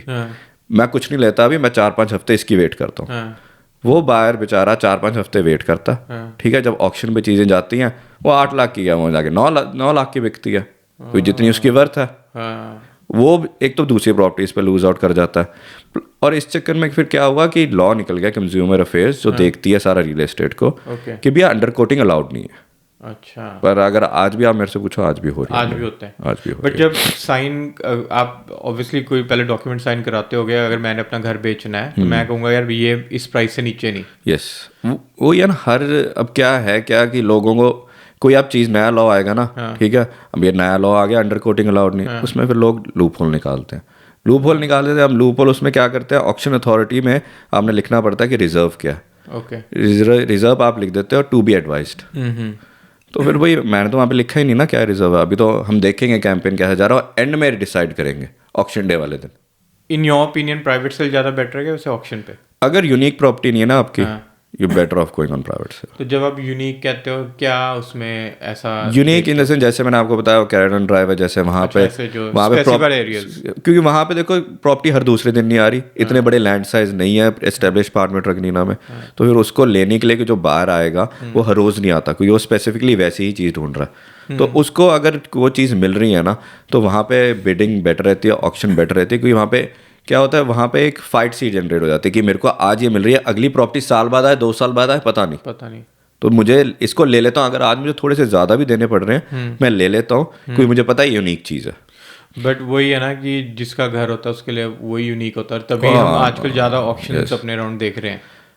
आजकल ये ऑक्शंस काफ़ी हो रही हैं, पर ये 2 तरीके, जैसे कहते हैं डबल एज सॉर्ड होती है ऑक्शन। ऑक्शन का कैसा है, एज ए ओनर अगर आपका घर में बेच रहा हूँ और हम ऑक्शन पे बेच रहे हैं उसको, ठीक है। यस, हम उसको मार्केट में ले गए, 7 लाख की वर्थ थी, 7 लाख पे मार्केट पे ले गए। अब वहाँ पे मेरे पास ऑक्शन से पहले अगर कोई आके मुझे बोलता है यस हम पे कर देंगे, सपोज करो 690 पे कर दूंगा मैं उसके, आप कहते नहीं नहीं 690 क्यों, ऑक्शन में जाएंगे हमें शायद ज़्यादा मिल जाए, 750 भी मिल जाए शायद। हम गए ऑक्शन पे, ऑक्शन में हमारे पास सिर्फ वो एक ही था जो 690 दे रहा था उस टाइम तक। वो ऑक्शन पे आया, ऑक्शन में बिडिंग हुई, उसने देखा जी बिडिंग तो 650 पे रुक गई, मार्केट पे तो कोई देने वाला है ही नहीं। तो वो 690 भी नहीं देगा, वो 690 भी नहीं देगा भाई, ऑब्वियसली।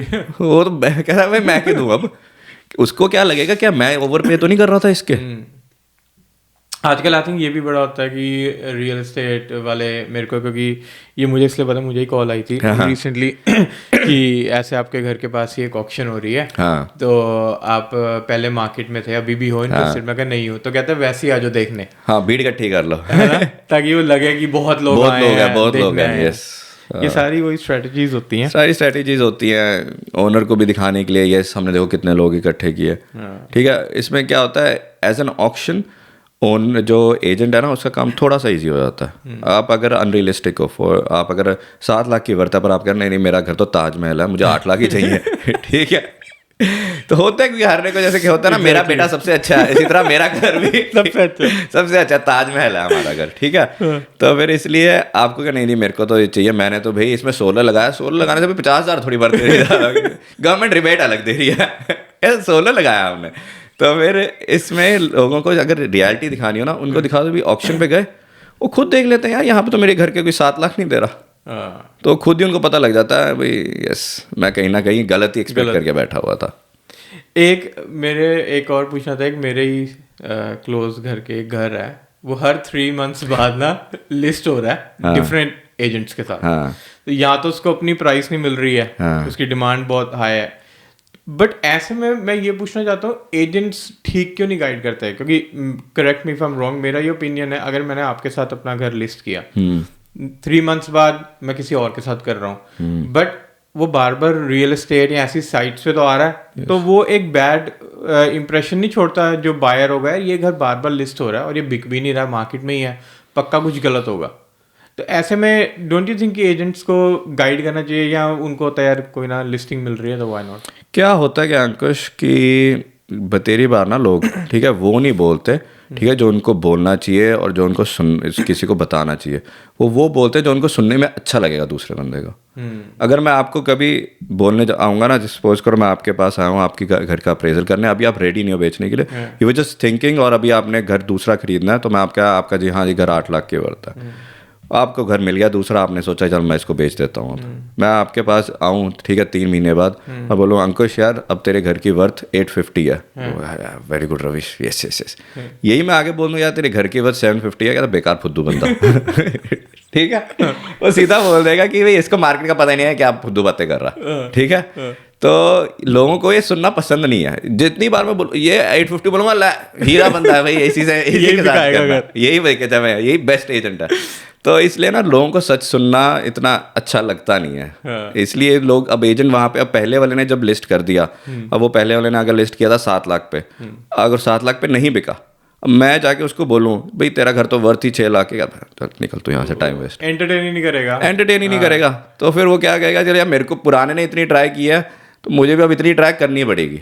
या अगर वो दूसरी तरफ पर अगर समझदार बंदा बैठा होगा ना, उसको पता है भाई पहले मेरा नहीं बिका ना साथ में, तो 7 की वर्थ होती तब तक बिक गया था, और हम बोल देते हैं लोगों को, हम बोल देते हैं भाई अगर आपका इतना का बिकना होता तो अब तक बिक चुका होता। अगर नहीं बिका ना, देखो अगर प्रॉपर्टी नहीं बिक रही, सिर्फ 2-4 रीज़न होते हैं। ठीक है, एक तो या फिर प्राइस आपने ठीक नहीं लगाई हुई, या आपकी प्रॉपर्टी में कोई गड़बड़ है, ठीक है, और या फिर एजेंट काम नहीं कर रहा प्रॉपर्टी पे। ये 3 रीज़न ही है जिसकी वजह से बिकती नहीं है प्रॉपर्टी। अगर आपकी प्रॉपर्टी पे लोग आ रहे हैं, ठीक है, मतलब कि प्रॉपर्टी की प्राइस तो ठीक है, क्योंकि लोग कहते हैं हम मार्केटिंग सबकी सेम है, इतना कोई 19-20 का फ़र्क कुछ नहीं है कि हमारा डाटा बेस है उसका डाटा बेस है, डजंट मैटर। ठीक है, क्योंकि सबने realestate.com पे डालना, आजकल हर कोई प्रीमियम लिस्टिंग डालता है, तो सबकी सेम मार्केटिंग हो रही है, तो फिर मार्केटिंग तो सबकी सेम है। अगर कोई वॉक-इन्स नहीं है प्रॉपर्टी, मतलब कि आपकी जो प्राइस है वो ज़्यादा, इसलिए कोई आ नहीं रहा। अगर कोई प्रॉपर्टी पे आ नहीं रहा, मैं बात किससे करूंगा, बेचूंगा किसको? मैंने थोड़ी खरीदने, मैं आपको बेशक आके बोल दूं ये आपके घर की 8 लाख की वर्थ है, पर मैं थोड़ी खरीदने वाला हूँ। एग्जैक्टली, बायर तो होना चाहिए ना, बायर होना चाहिए ना, जब तक बायर नहीं होगा तब तक ऑफर नहीं होगी। बड़े इस पूरे उसमें एक आ रही है कि पूरे दिन में एक रियल एस्टेट एजेंट को झूठ कितना बोलना पड़ता है? झूठ लिस्टिंग लेने के लिए बोलना पड़ता है? लिस्टिंग लेने के हाँ। नहीं, झूठ ऐसे बोलने की जरूरत नहीं पड़ती, टू बी ऑनेस्ट। झूठ अगर बोलोगे ना, आप खुद अपने लिए ना एक गड्ढा खोद रहे हो। हाँ।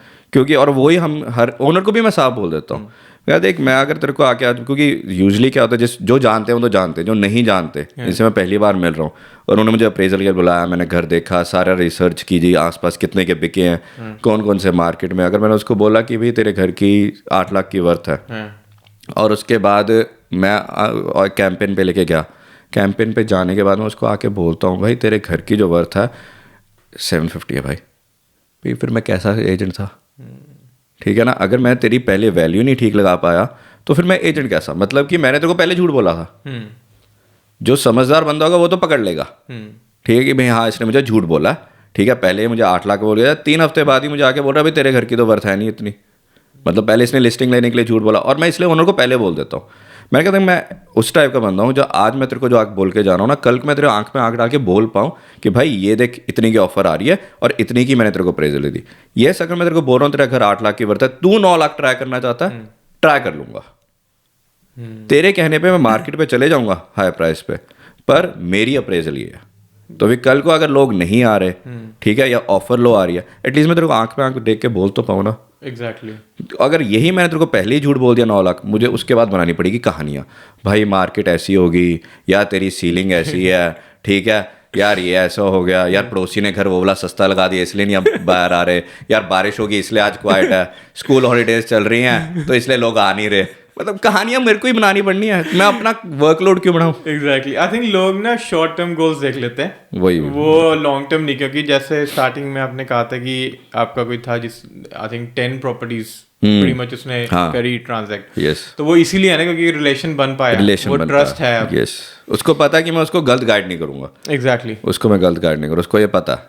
तो टॉकिंग अबाउट घर में कोई फॉल्ट हो या कुछ हो, तो आई एम श्योर कि जब आप किसी वेंडर किसी का जा रहे हो, अगर मैं आपको बेच रहा हूँ, मैं आपको बोल रहा हूँ कि यार ये घर मेरे को बेचना है, आप ये क्वेश्चन करते होगे कि यार कोई घर में फॉल्ट है, कुछ है ऐसा या जो you should be aware of, ऐसा होता है? पूछ लेते हैं, वैसे तो वॉक थ्रू करके पता लग जाता है घर में। बट कोई बताता है? आज तक किसी ने बताया नहीं वैसे, आज तक किसी ने, बल्कि किसी ने छुपाया जरूर है। छुपाते ना, I'm sure होंगे, पर बाद में पता लग गया था। बाद में पता लग गया था, हाँ, उसका खुद हमें खुद दुख हुआ था। खैर वो घर भी दोबारा हम नहीं बेचा। क्योंकि क्या फॉल्ट क्या था? इशू क्या था, उसने अच्छा घर था, काफ़ी अच्छा घर था, ठीक है, और मैनो लेक्स में था वो घर, और उसको प्राइस भी बड़ी अच्छी मिली थी, क्योंकि घर प्रेजेंट भी अच्छा हुआ था, अपग्रेडेड घर था, लैंड साइज भी अच्छा, सब कुछ था उसका। उसने क्या किया था, जब उसने कंक्रीटिंग कराई थी ना अपने घर की, जिससे भी कराई थी उसने कंक्रीटिंग ठीक नहीं की थी अराउंड द हाउस। अच्छा। तो एक ना कंक्रीट और आपकी स्लैब के बीच में ना एक वो लगाते हैं, एक फोम टाइप की चीज़ लगती है, ताकि एक्सपेंशन जब हो कंक्रीट की तो फिर वो कंक्रीट आपस में बजे ना, जिसकी वजह से प्रॉब्लम ना हो। तो उसने वो डाली नहीं थी, उसने कहीं से सस्ता कोट लिया और कंक्रीटिंग होगा नया वाला जिसने की होगी, उसने वो कर दिया। तो उससे क्या हुआ कि पूरे घर में क्रैक्स आने लग जाते थे। पर हमें जब उसने अप्रेजल के लिए बुलाया, तब तक उसने घर, ऑब्वियसली क्रैक्स हैं, तुम सेट करा सकते हो, उसने बुलाया किसी को, हैंडीमैन को बुलाया होगा पैच करके पेंट करके ले, और हम कौन सा बिल्डिंग इंस्पेक्टर्स हैं, हम तो घर की ऊपर से ही देख सकते हैं। हमने ठीक लगा, हमने घर बेच भी दिया। वो बेचने के बाद जो उसमें मूव किया था, वो साल के अंदर वो क्रैक्स वापस आ गए, घर के दरवाजे अच्छे से खुल नहीं रहे। तो हम उसने, हमें भी बिल्डर भी अच्छा बड़ा बिल्डर था, वॉल्यूम बिल्डर, नाम नहीं लूँगा, अच्छा बड़ा बिल्डर है, तो आज भी मार्केट में है, अच्छी बैकिंग है उनकी। तो उसने उनको फ़ोन किया, वो आया इंस्पेक्ट करने, उन्होंने बोल दिया भाई तेरी कंक्रीटिंग ऐसे ख़राब हुई है, तेरे को तो कंक्रीटिंग सारी की सारी दोबारा पटनी पड़ेगी, फिर उसके बाद री करनी पड़ेगी। बड़ा लंबा उसका था, सारा स्ट्रक्चर उसका हिला पड़ा था इस चक्कर में। तो अब वो कहता भाई मैं कहाँ से करूँ ये सब चीज़ें। तो उसने फिर दोबारा हमें ही एंगेज किया बेचने के लिए, कहता भाई बेच दो अब इसको। अच्छा। हाँ, और अब हमें बेचा, क्योंकि हमारा काम, अब हमारा काम क्या, आप लोगों के साथ सही था कि क्योंकि उसको पता हमारी गलती नहीं है, क्योंकि हमने, उसने फिर हमें ही बुलाया, कहता भाई ऐसे करके मेरे को बेचना है तो तुम बेच दो। तो फिर हमने फिर बेच दिया। और आपको ये भी बताता हूँ, और उस जब सेकंड टाइम उसकी सेल हुई थी, जो सेकंड बार था, उसने बिल्डिंग इंस्पेक्टर भी किया था, कंडीशन दी, बिल्डिंग इंस्पेक्टर भी आया, अच्छा, चेक करके भी गया घर को, तो कोई फॉल्ट ही नहीं मिला। सीरियसली? हमें तो क्या मिलता फिर, जब उसी को नहीं मिला। बिल्डिंग इंस्पेक्टर वैसे मैंने भी यूज़ किए हैं, आई डोंट नो कि वो कितना करते हैं क्या करते हैं, आई थिंक उनकी एक चेकलिस्ट होती है, बस उसी पे अगर Exactly. वो है उतना ही देखते हैं। एग्जैक्टली। कभी यार कभी आपने ऐसा देखा है कि आपको यहाँ पता लगा हो कि ये प्रॉपर्टी मिली है आपको, बट उसमें किसी की लाइक सुसाइड हुई हो या मर्डर हुआ हो या कुछ लाइक लीगली डिस्क्लोज करना ज़रूरी है। सुसाइड तो क्या, किसी ये की डेथ भी हो, आपको लीगली डिस्क्लोज करना ज़रूरी है। नहीं कितने टाइम स्पैन, लाइक अगर कई तो बहुत पुराने बिल्ड हैं तो वो एज सच कितने लोग रहे होंगे, क्या है? आई थिंक या जो बस लास्ट उसका जो सेलर है, लास्ट सेलर जो, हाँ एग्जैक्टली, तो उसके साथ अगर कुछ हुआ उसको डिस्क्लोज करना ज़रूरी है लीगली बिफोर किसी भी सेलिंग। तरह की डेथ हो, चाहे सुसाइड हो, मर्डर, अच्छा कुछ भी डेथ हो तो वो डिस्क्लोज करनी ज़रूरी होता है। अगर उसके अंदर किसी की डेथ हुई हो या उस घर के अंदर ड्रग्स का कुछ हुआ हो, वो भी डिस्क्लोज करना ज़रूरी है। अगर आप नहीं डिस्क्लोज करते, ये एंड तक भी चीज़ें प्रॉब्लम कर सकती हैं कि मैं चलो सोचूं हाँ जी मेरा घर है, उसमें किसी की डेथ हुई है, तो फिर मैं वो बेच रहा हूँ, पर मैं किसी को नहीं बताता, छुपा लेता हूँ, किसी को क्या पता लगेगा। और आप अगर खरीद रहे हो, आपको पता लग जाए कि भी इसने छुपाया था, आप पूरा कॉन्ट्रैक्ट खत्म हो जाएगा, पूरा कॉन्ट्रैक्ट कैंसिल हो जाएगा। अच्छा, क्योंकि मैंने डिस्क्लोज ही नहीं किया ना सही इन्फॉर्मेशन। और अगर वो पूरी थ्रू होगी डील और उसके बाद पता लगता है, सू कर सकते हो आप फिर। अच्छा, हाँ आप सू कर सकते हो। इंटरेस्टिंग। इसलिए हाँ, तो वैसे बाकी कम्युनिटीज़ का नहीं मेरे को पता, बट ऑब्वियसली हमारी इंडियन कम्युनिटी इन चीज़ों में कई बार ज़्यादा वो दे डोंट प्रेफर कि हमारे इंडियन कम्युनिटी में काफ़ी लोग करते हैं, ऐसी बात नहीं है। इट्स नॉट इंडियंस का कुछ इसमें वैसा नहीं है। आप काफ़ी कम्युनिटीज़ में है कि भी अगर हुई है किसी की तो अवॉइड करते हैं, काफ़ी लोग करते हैं, तभी ये चीज़ बनी हुई है, तभी ये चीज़ बनी हुई है। अब नहीं तो आप ये देखो, एक चीज़ ये जहाँ ये डिस्क्लोज करनी है डेथ की, और यहाँ पे सेम जगह ये डिस्क्लोज करना है कि अगर वो ड्रग हाउस था कि नहीं, कभी वहाँ पे ड्रग्स की वो बने हैं ड्रग्स की नहीं, क्या वहाँ पे ड्रग्स प्लांट हुए हैं कि नहीं। अच्छा, तो ये भी डिस्क्लोज, एक जगह वो और एक जगह ये है, तो कोई बड़ी चीज़ें हैं दोनों। एग्जैक्टली। तो कभी ऐसी कोई चीज़ फेस करी है, इनकाउंटर किया जहाँ पे या सुसाइड हुआ हो या कोई ड्रग्स रिलेटेड हो, कुछ कभी फेस कोई ऐसी प्रॉपर्टी आई? ड्रग्स वाली आई थी। अच्छा, ड्रग्स वाली आई थी, हाँ। तो क्या था ड्रग्स वाली, बल्कि एक नहीं दो आई हैं। अच्छा, एक में तो क्या हुआ क्या था, मैंने वो प्रॉपर्टी बेची थी, उसके बाद हम वो प्रॉपर्टी मैनेज कर रहे थे। Okay. तो जब रेंट पे चढ़ानी थी तो रेंट पे के लिए वही जैसे इंस्पेक्शंस करते हैं, एप्लीकेशन आई, इंस्पेक्ट करिएगा, एप्लीकेशन आ गई, एप्लीकेशन अप्रूव कर दी, रेंट उन्होंने पे कर दिया, फर्स्ट मंथ का रेंट और बॉन्ड होता है वो हो गया। जब दूसरे महीने की बारी आई तो रेंट आया नहीं, तो हमने कहा चलो ठीक है, रेंट आया नहीं, उनको फ़ोन किया, फ़ोन मिले ना, मैसेज किया, कोई जवाब नहीं। तो जब फ़ोन और मैसेज, क्योंकि एज ए एजेंट हम फ़ोन और मैसेज करते हैं, अगर हमारे पास कोई जवाब ना है ना, एज ए वेलफेयर चेक, ठीक है, हम उनको नोटिस दे के, नोटिस इन द सेंस कि ईमेल एड्रेस जो ईमेल भेज दो और टेक्स्ट मैसेज भेज दो कि भाई हम घर में एंटर कर रहे हैं, okay, as a welfare check. तो मैं और मेरा जो कुलीग था साथ, हम गए, हमारे पास स्पेयर चाबी थी पीछे की दरवाजे की, फ्रंट की तो थी नहीं। हम गए वहाँ पे, पहले नॉक किया, किसी ने दरवाज़ा खोला नहीं, विंडोज सारी कवर्ड थी।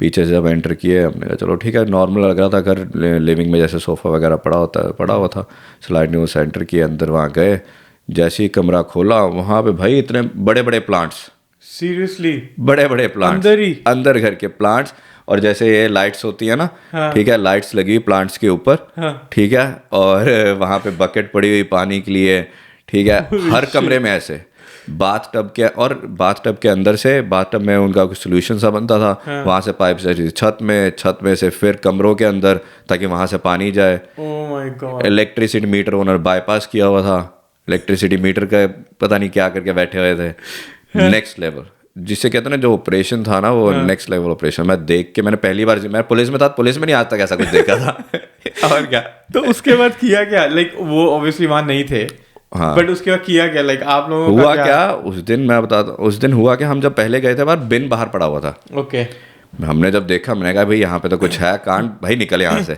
हम दोनों निकल गए, कोई पता नहीं ना हमें, क्योंकि घर सारा बंद, कमरे बंद, पता नहीं किस कमरे में कौन है। ऑब्वियसली यार ड्रग्स है तो साथ के साथ दूसरे जो लोग रह रहे होंगे वो भी सीधे साधे मासूम लोग तो होंगे नहीं, ठीक है। हमने कहा भाई निकल यहाँ से, हमने दरवाज़ा बंद किया और निकल लिए।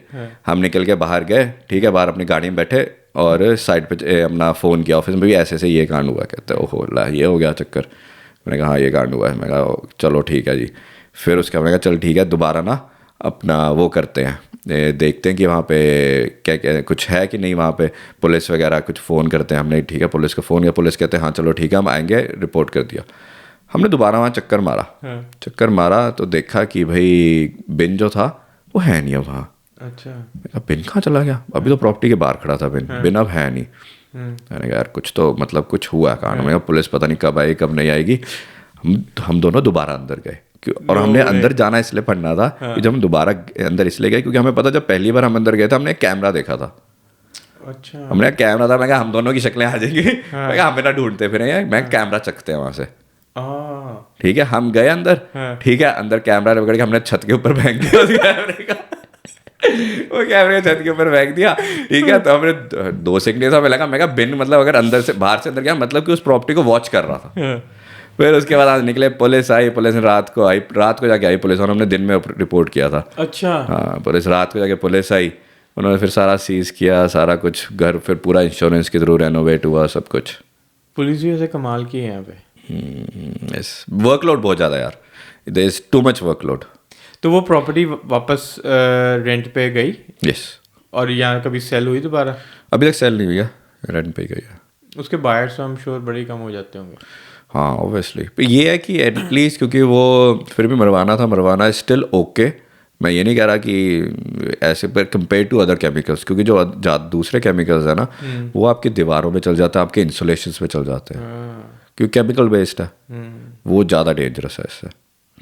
तो कोई और किसी के साथ आपके विद इन आपके कंपनी या आपके टीम में किसी के साथ और ऐसा था कभी उन्होंने इतना इस स्केल पे नहीं हुआ? क्योंकि यूजली होता क्या है, ये बेचारे जो थे ये अपना रेंट पे करना भूल गए नहीं तो हमने क्यों जाना था हमारे प्रॉपर्टी पे, ये अपना रेंट पे करना भूल गए। अगर इन्होंने अपना रेंट पे किया होता हम भी ना जाते। ऐसा होता है ना कभी। हाँ तो यूजली क्या करते हैं, ये अराउंड 6 महीने तक लेके चलते हैं। अच्छा। और सारा कुछ करते हैं, 6 महीने में के बाद रेंट पे करना बंद कर देते हैं, और तब तक वो अपना सामान भी सारा निकाल के ले जाते हैं। तो प्रॉपर्टी तो डिस्ट्रॉय कर देते हैं पर आपको ये कभी देखने को नहीं मिलता। और ये करते कैसे यूजली जो ये हैं गैंग्स, ये क्या करेंगे, ये जैसे अगर मैं हूँ और किसी गैंग से के सॉर्ट ऑफ मैंने उनसे कोई फेवर ले लिया, ठीक है, वो कहेंगे जी या पैसे उधार ले लिया, किसी और टाइप का फेवर मैंने अगर उस गैंग से लिया हुआ है तो वो वापस मेरे पास ये कहेंगे चल ठीक है पैसे दे। पैसे तो अगर मेरे पास नहीं है देने के, वो कहेंगे चल ठीक है हमें अपने आईडीज़ दे, ठीक है, और हम ऐसे ऐसे करके तेरे आईडी पे रेंटल प्रॉपर्टी लेंगे। अच्छा। तो वो जिनके आईडीज होते हैं उनको तो कुछ लेना देना ही नहीं होता, वो इन्वॉल्व ही नहीं होते, वो इन्वॉल्व नहीं होते। तो ना इनका नहीं तो वही ना, रेंटल एप्लीकेशन है, आईडीज तो होने थे हमारे पास ऑब्वियसली, ठीक है, पुलिस को तो उनसे लोग मिल जाने थे। तो ये चीज़ पुलिस ने हमें बताई थी, कहते हैं ये जो होते हैं दूसरे लोग इनको फेवर जोन करते हैं, तो इस चक्कर में इनके आईडीज यूज होते हैं और ऐसे होती है चीज़ें। तो मेरे को वही मतलब अगर मैं उस हिसाब से देखूँ वो भी एक अलग डर है कि अगर गैंग से वो प्रॉपर्टी का लिंक हो रहा है और कल को कोई नॉर्मल बंदा मूव करे तो वो प्रॉपर्टी तो रहेगी उनके व्यू में हमेशा ही। हाँ तो रहता है। अब एरिया के लिए बहुत कुछ हो जाता है। हाँ एरिया वाले भी देखते हैं कि हाँ जी पुलिस आई है, ये सब चीज़ें, और एरिया स्ट्रीट का भी फ़र्क पड़ जाता है कि क्या हुआ क्या नहीं। हम स्ट्रीट में सबको पता होगा कि क्या हुआ। आई थिंक आसपास के घर की भी उस थोड़े टाइम के लिए तो डी वैल्यू होती होगी जब तक वो एक बड़ी हॉट टॉपिक बना हुआ है। यस, जब तक हॉट टॉपिक बना उसके हुआ बाद तो ग्रेजुअली हर कोई भूल जाता है। तो कभी कोई हॉन्टेड हाउस या ऐसा भी कभी किसी ने बताया हो कि यार वो घर ऐसे हॉन्टेड है, कभी बिक नहीं रहा या वहाँ पे कुछ अलग वाइब्स हैं, या किसी घर में खुद जाके कोई वाइब आई हो यार नहीं यार ये ठीक नहीं है, मेरे को बस बाहर निकलना है? मुझे ऐसे जो वाइब नहीं है पर एक है हॉन्टेड, कहते हैं। कहाँ? यहीं पे इसी एरिया में, विलियम्स लैंडिंग में। अच्छा। विलियम्स लैंडिंग में। और हमने उसमें जो लोग जो रहते थे टेनेंट्स, ठीक है, वो हमारे दोस्त ही थे। तो फिर जो टेनेंट्स दोस्त थे, और बिकॉज वो दोस्त है उन्होंने हमने तो उसका नाम भी रखा हुआ था जो वहाँ पे भूत था, कोबी नाम रखा था उसका हमने तो कोबी था। और भाई वो देखो, जो मैं उस घर में रहा नहीं हूँ, जो रहते थे वो तो भाई बोलता था कि है कोबी, और वो फिर भी रहते थे वहाँ पे। कहते हमें परेशान नहीं करता। और ये नाम कैसे पड़ा? Like just out of curiosity. मैंने कभी पूछा नहीं, वैसे गुड क्वेश्चन, मैंने कभी पूछा नहीं उससे कि कोबी नाम कैसे। ठीक है, पर वो तो कहता यार कोबी है, और वो तो कहता कोई इशू नहीं है कोबी से। अब ये देखो, वो घर ना कम से कम 4-5 बार मार्केट पे आया, ठीक है, हर बार बिका भी है पर उसकी सेल ड्रॉप हो गई है। और ओनर को हमेशा डिपॉजिट मिल जाता था। हाँ। ठीक है, ओनर कहता चल ठीक है मेरे पास 10% डिपॉजिट आ गया, 40-50 हज़ार, छोड़ क्या बेचना। ओनर हमेशा वो एक ही, वो लगभग सिंगल ओनर रहा है। सिंगल ओनर रहा है, 4-5 बार प्रॉपर्टी है, ये 4-5 बार बिकी है। हाँ। और डिपॉजिट हाँ। लूज होने के बाद अपना वो कहता फिर मेरे बच्चा 40-50 आ गया, छोड़ क्या बेचना, रहने देते। अच्छा। ऐसे होता था, 4-5 बार हुआ। और वो जो टेनेंट था उसमें 10 साल रहा उस घर के अंदर। उन्होंने बोला कहता हाँ, और एंड में जब उस घर से निकला है ना वो, भाई पूजा करा के निकला है, भाई कोबिया मेरे पीछे पीछे ना आ जियो। ऐसा ही नहीं है कि ऐसे ही निकल गया, उसने प्रॉपर पूजा कराई है घर के अंदर। ठीक है भाई, कोबी जो है सो है, अपना साथ यहीं तक था। ठीक है, अब नेक्स्ट घर में ना आ जियो मेरे साथ। हैट्स ऑफ कि वो वहाँ इतने साल रह गया बंदा। हाँ, वो है ना यार, उसको कभी इतनी टेंशन हुई नहीं। मस्त मौले होते हैं ना जैसे लड़के। ठीक है, उसके पास एक उसका वो है कुत्ता है। ठीक है, अच्छा बब्बर शेड ऐसा ज़्यादा है वो भी। ठीक है, तो वो कहता वो भी देख के उसको भौंकता, कहता बस ठीक है कोई चक्कर नहीं। कहता वाजे बुझे आती थी। वो इतने बड़े घर में कम से कम 30 स्क्वायर का घर है वो, उसमें 2 जने रहते थे बस वो। अच्छा। ठीक है, और रहते भी कैसे थे कि एक नाइट शिफ्ट करता था, एक दिन में काम करता था। ऐसा तो सीन था उनका। तो कोबी की भी ऐश थी, पूरा घर मिला हुआ था उसको। यार ये तो बहुत ही वो है। बट ये एक I don't know if you remember, जब आप पहले जॉब करते थे सिटी में, सेम ऐसे आपने एक मेरे को एक बिल्डिंग के बारे में बताया था, उसका नाम नहीं लेंगे। वहाँ पे भी कुछ ऐसी एक्टिविटीज? वहाँ पे तो मैंने कभी खुद महसूस नहीं की। अब आपको अगर कोई बोल देता, आपको वैसे डर जरूर लगता है और लगता है हाँ कुछ हो रहा है, कुछ है। जरूरी नहीं कि हो रहा हो चाहे ना हो रहा हो, पर वो भी आपके दिमाग में आ जाता है। पर वहाँ पे मुझे कैसे पता लगा था कि कुछ होता है, यहाँ पे ना मेलबर्न में हॉन्टेड टूर्स होते हैं। अच्छा। तो हॉन्टेड टूर वाले उस बिल्डिंग के पास आके फुल इंट्रोडक्शन देते थे बिल्डिंग की, यहाँ पर ऐसे हुआ, ये हुआ, सारी चीज़ें बताते थे। क्योंकि हुआ क्या था, उसकी साथ वाली बिल्डिंग से ही, वो दोनों बिल्डिंग कनेक्टेड ही हैं। वहाँ पे 17th फ्लोर से किसी ने नीचे छलांग मार ली थी।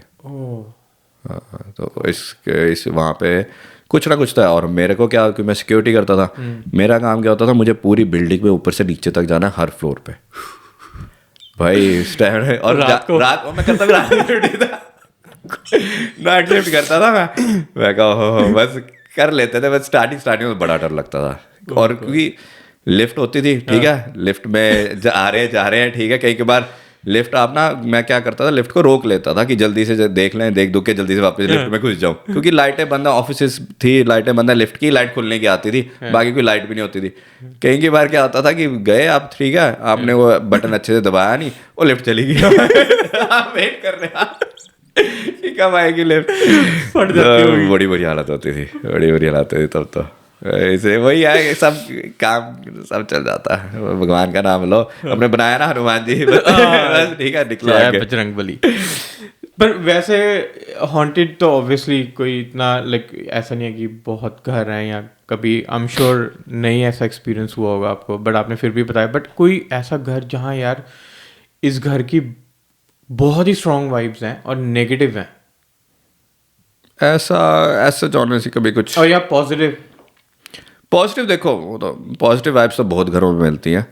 पॉजिटिव वाइब, अब नेगेटिव वाइब आपको ये नहीं कि ऐसा हॉन्टेड टाइप के नहीं, हॉन्टेड नहीं कह रहा मैं, बट वैसे ही दैट कि यार फील नहीं आ रही कि मैं बस बाहर निकलूं, या मेरे को लिस्टिंग भी नहीं चाहिए कि लिस्टिंग तो यार अब घोड़ा ब्रेड एंड बटर है, वो तो करना ही पड़ता है। हाँ, लिस्टिंग तो करनी ही पड़ती है, चाहे जैसे मर्जी गंदा मंदा जैसा भी हो, करना पड़ता है। पर किस घर से मुझे गलत वाइब्स आई हैं, जिस घर में यूजुअली सेपरेशन की वजह से हो रहा हो ना कुछ, वहाँ पे हमेशा मुझे गलत वाइब्स आई हैं। मेरा ये भी एक क्वेश्चन था, जो सेपरेशन वाली ट्रांजैक्शन होती हैं या डील्स होती हैं, ये आप लोगों के लिए कैसा चैलेंज होता है?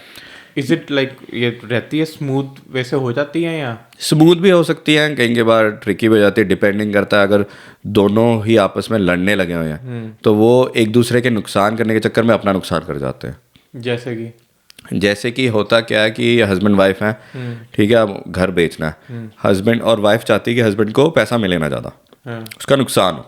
अच्छा, तो फिर वो क्या करती है, वो कहती है कि मैं तो बेचूंगी नहीं ऐसे इस पे। वो कहेगी लॉयर्स के थ्रू जाओ, 3 अप्रेजल्स लो, ठीक है, फिर 3 अप्रेजल होगी, उसमें से जो अप्रेजल्स आएंगे, किसकी कमीशन ज़्यादा है, किसकी, तो लॉयर चूज करेगा उनके लिए कि एजेंट कौन है पहले। तो मतलब पूरा दुखा करेगी। और शादी के बाद भी और क्या, शादी, अब मैं शादीशुदा हूं, बोल नहीं सकता कि शादी में क्या होता है।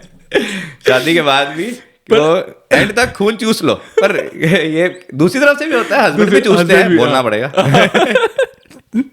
नहीं ठीक तो वो खून चूस तो चलता ही रहता है एंड तक, इसलिए। और इनमें ना ज़्यादातर लॉयर्स जीत के जाते हैं, लॉयर्स ज़्यादा विनर्स। लॉयर्स भी, और सैड पार्ट होता है जहाँ बच्चे इन्वॉल्व हो, वो तो है ही, बच्चे तो क्योंकि main I think definitely. Emotions वहाँ पे खराब हो जाते हैं जब बच्चे दिख रहा है यार ये रोल रहे हैं, ये पर bad वो होगा। अपने में ही इतना हो जाता है, उनको बच्चों का भी भूल जाते हैं वो, कि बच्चों के साथ हो रहा है, उनको फिर वो फ़र्क नहीं पड़ता।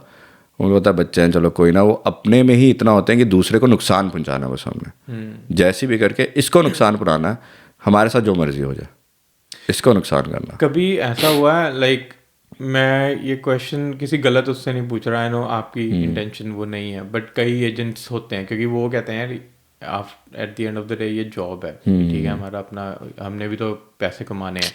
कभी ऐसा हुआ है कि ऐसे ये लाइक डिस्ट्रेस सेल हो रही है और उसमें आपको कि यार ये किसी भी प्राइस पे बेचने को तैयार हैं, because they just want to get out of this, तो अपने किसी फ्रेंड या अपने विद इन कंपनी में किसी ने ऐसा हुआ कि ठीक है हम ही खरीद लेते हैं, कल को प्रॉफिट में ज़्यादा उसमें सेल कर देंगे, ऐसा हुआ कभी?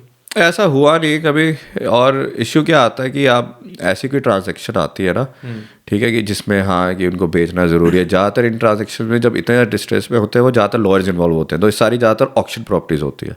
अच्छा, ये सारी ऑप्शन, ये प्राइवेट मॉर्गेज, अगर मॉर्गेज की किसी को स्ट्रेस है, ठीक है, बैंक ने टेक ओवर है, वो ऑक्शन ही होगा, अच्छा ऑक्शन पे ही जाएगी, ओके, ताकि सबको फेयर चांस मिले।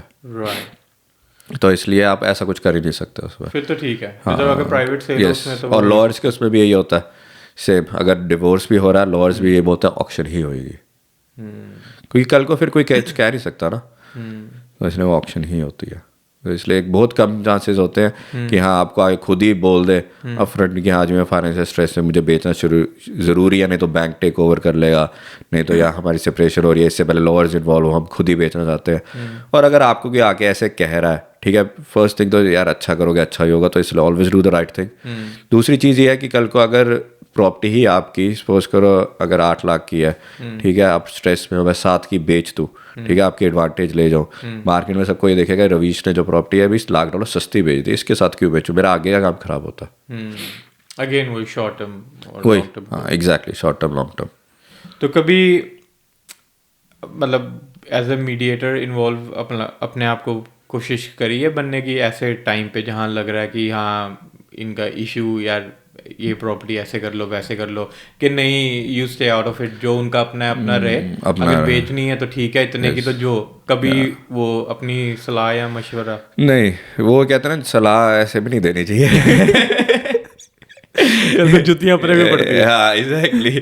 तो अब हम लाइक एक पहले थोड़ी सी डार्क टॉक थी, चलो अब हम सही उस पे हैं। तो एक घर के लिए वास्तु कितना important, and the reason I am asking, I know आप अपना एक ड्रीम हाउस बना रहे हैं एंड आपने भी वास्तु किया है, कितना इम्पोर्टेंट डू यू थिंक है? और आजकल अब जो जनरेशन यहाँ आ गई है, इंडिया में तो है ये, बट यहाँ जनरेशन मैं देखता हूँ अपने रूट से ज़्यादा कनेक्टेड है कंपेयर टू वहाँ। तो आप देख रहे हो आजकल ये डिमांड है और लोग कर रहे हैं, और जो प्रॉपर्टी लेने भी आता है वो भी वास्तु के एंगल से देखता है प्रॉपर्टी को। वास्तु के एंगल से बहुत, वास्तु के जैसे डील्स गिर गई हमारी, सीरियसली। हाँ, जस्ट बिकॉज वास्तु नहीं हिट हो रहा, घर उन्हें पसंद है, उन्होंने घर नहीं लिया।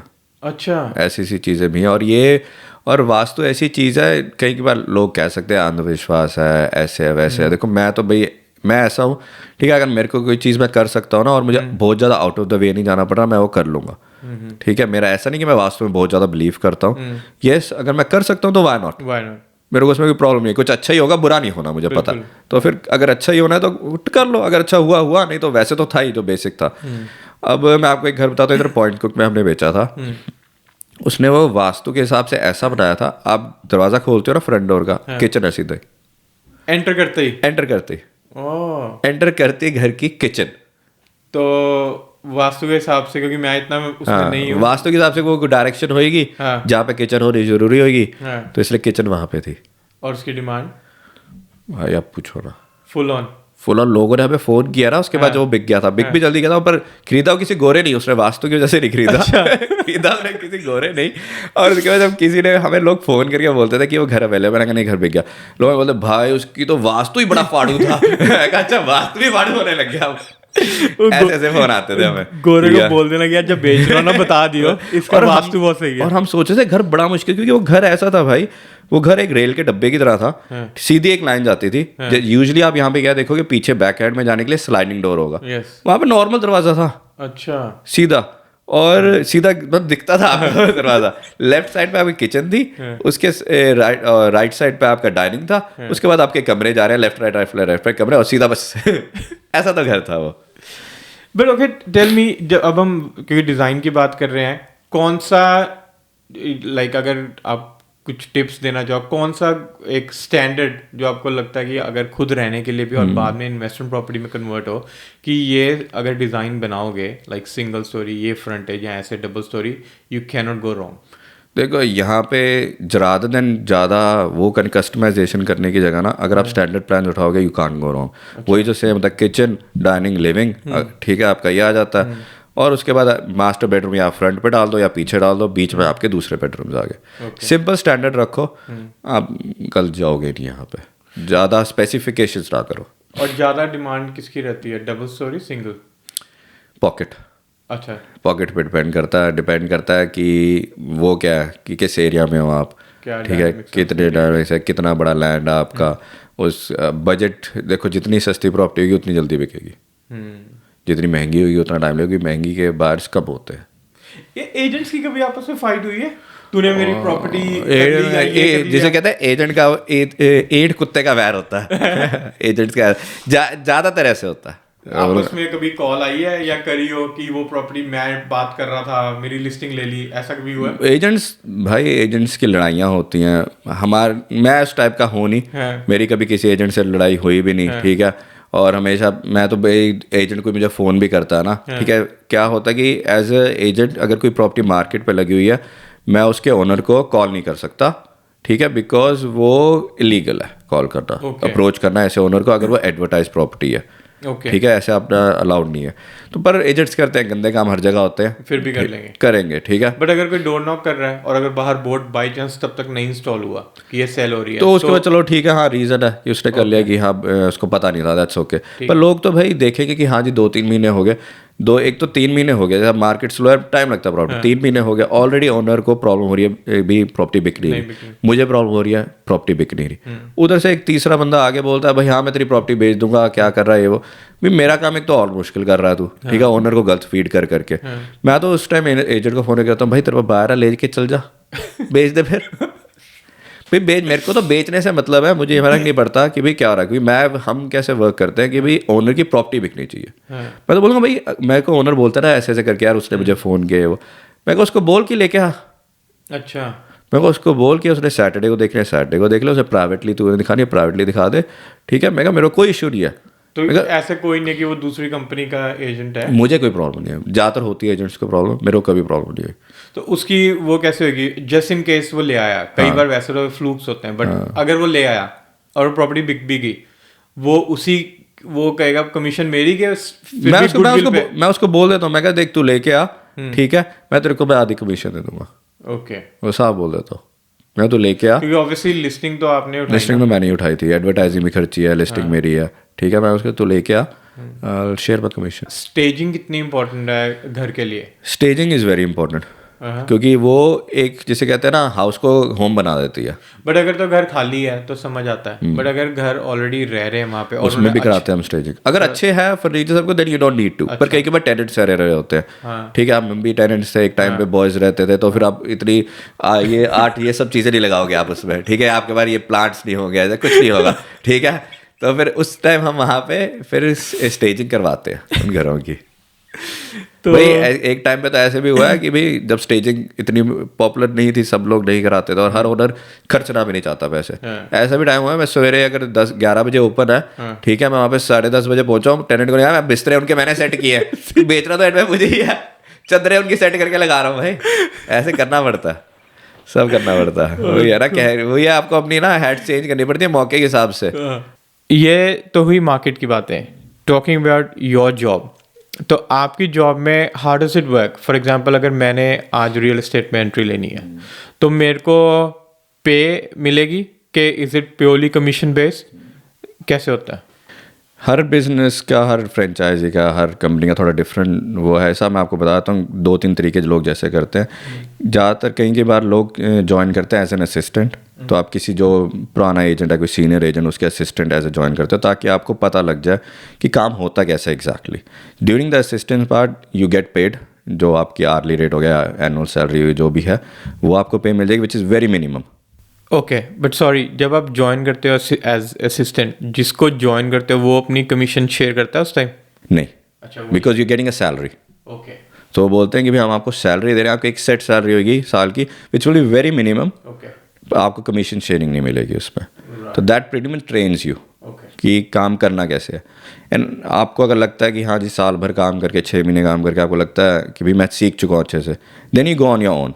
इधर अगर if you are too good, जो आप जिसके साथ काम कर रहे हो, he might say let's work together, भाई तो मेरा असिस्टेंट नहीं है, वी विल गो 50-50 और 60-40 की मैं तेरे से पुराना हूँ, वट एवर जो भी अरेंजमेंट है, और फिर आप उसके साथ एज ए टीम काम कर लो। अगर उसको लगता है नहीं आई जस्ट वांट, मैं वही ठीक हूँ अकेला, मुझे किसी के साथ नहीं काम करना, then you go on your own, फिर आप कमीशन बेस पे चल जाते हो सिर्फ। सो एक this is one way. Another way is you join straight away as an agent. आपको है कि भाई मैं लाइफ के ऐसे उससे आ चुका हूँ कि I know how real estate works, मैंने किसी और कंट्री में किया हुआ पहले, whatever the reason is, मेरे को असिस्टेंट वाला काम नहीं करना, I just want to be straight away as an agent, because मैं अपनी कम्युनिटी में मेरे को अच्छे लोग जानते हैं, so I get lot of work from there. लोगों के डिफरेंट डिफरेंट रीजंस होते हैं। Then you can join straight away on commissions. तो आपको कमीशन स्प्लिट जो हुआ कंपनी के साथ, आप जैसे ऐसे काम करोगे कमीशन मिलेंगी, that's one way of doing it. Other way होता है कि भाई कंपनी आपको एक रिटेनर देती है। What retainer it means is, वो आपको फॉर एग्जांपल आपका रिटेनर बना देंगे $50,000 फॉर द ईयर। तो आपको उसको मिलेगा, आपको एवरी फोर्टनाइट या एवरी वीक जो जैसे भी करते हैं उसको डिवाइड होकर आपको मिलते रहेंगे पैसे। As you work and get your commissions, तो आपके वो रिटेनर में से वो कैंसिल होते रहेंगे। So for example by end of the year आपने कमीशंस जो अर्न की थी वो 40 ग्रैंड थी, पर आपको रिटेनर था 50, मतलब उन्होंने आपको 50 दे दिए, आपने तो सिर्फ 40 लेके आए। राइट, तो आपको जो 10 है, ठीक है, वो बैलेंस आउट करने पड़ेंगे। उसी पीरियड में वो तो फिर फ्लेक्सिबल होता है, वो चलता रहेगा। पे करना ही है। हाँ, वो पे करना ही है, दैट इज द रिटेनर। सो ये 3 मॉडल यूजुअली वर्क करते हैं। तो आई थिंक अगर कोई इतना कॉन्फिडेंट नहीं है तो आई थिंक ये लास्ट वाला रिटेनर वाला इस ज़्यादा थोड़ा सिक्योर ऑप्शन है। सिक्योर्ड ऑप्शन है, but for a newcomer doesn't matter what walk of life you coming from, but make sure कि आप कि as a assistant sort of join कर लो। ओके, थोड़े टाइम के लिए करो बेशक, ठीक है, पर करो ज़रूर, क्योंकि उससे आपको सीखने का बहुत कुछ मिलेगा। तो क्यों अगर एज अ एजेंट ज्वाइन करते हो तो उसमें आप किसी के साथ और नहीं ज्वाइन कर सकते? कर सकते हो, तो उसमें भी तो similar he kind of training या वो सब होएगी? पर आपको सही बंदा मिलना ज़रूरी है। हर जगह वो चीज़ मिलती नहीं है, क्योंकि हर कोई का डिफरेंट होता है। ठीक है, मैंने जब शुरू किया था मेरे लिए तो इजी था, मैं आपको बताऊं सचमुच, क्योंकि उस टाइम क्या था, मार्केट थी काफ़ी क्वाइट, जैसे अभी क्वाइट है, उस टाइम भी ऐसी क्वाइट थी, क्योंकि उस टाइम रॉयल कमीशन हुई थी यहाँ पे 2018 में जब हुआ था। तो उस टाइम क्वाइट थी, तो उस टाइम प्रॉपर्टीज़ काफ़ी थी मार्केट में, बिक नहीं रही थी। तो ऑफिस में जो लोग थे वो कहते थे चल ठीक है भी, तू अगर जो भी कोई भी बेच दे, अच्छा, बिकनी चाहिए property, that is the important part. तो फिर इसलिए मेरे को तो था भी ठीक है, मेरे को जहाँ पे कोई जो ऐसी प्रॉपर्टी होती है जिस पे कोई आता नहीं था, ठीक है, जिस पे था कि कोई आता ही नहीं ओपन पे, ठीक है, इसको भेज देते हैं, हम कहीं और चलते हैं जो बिक जाएगी।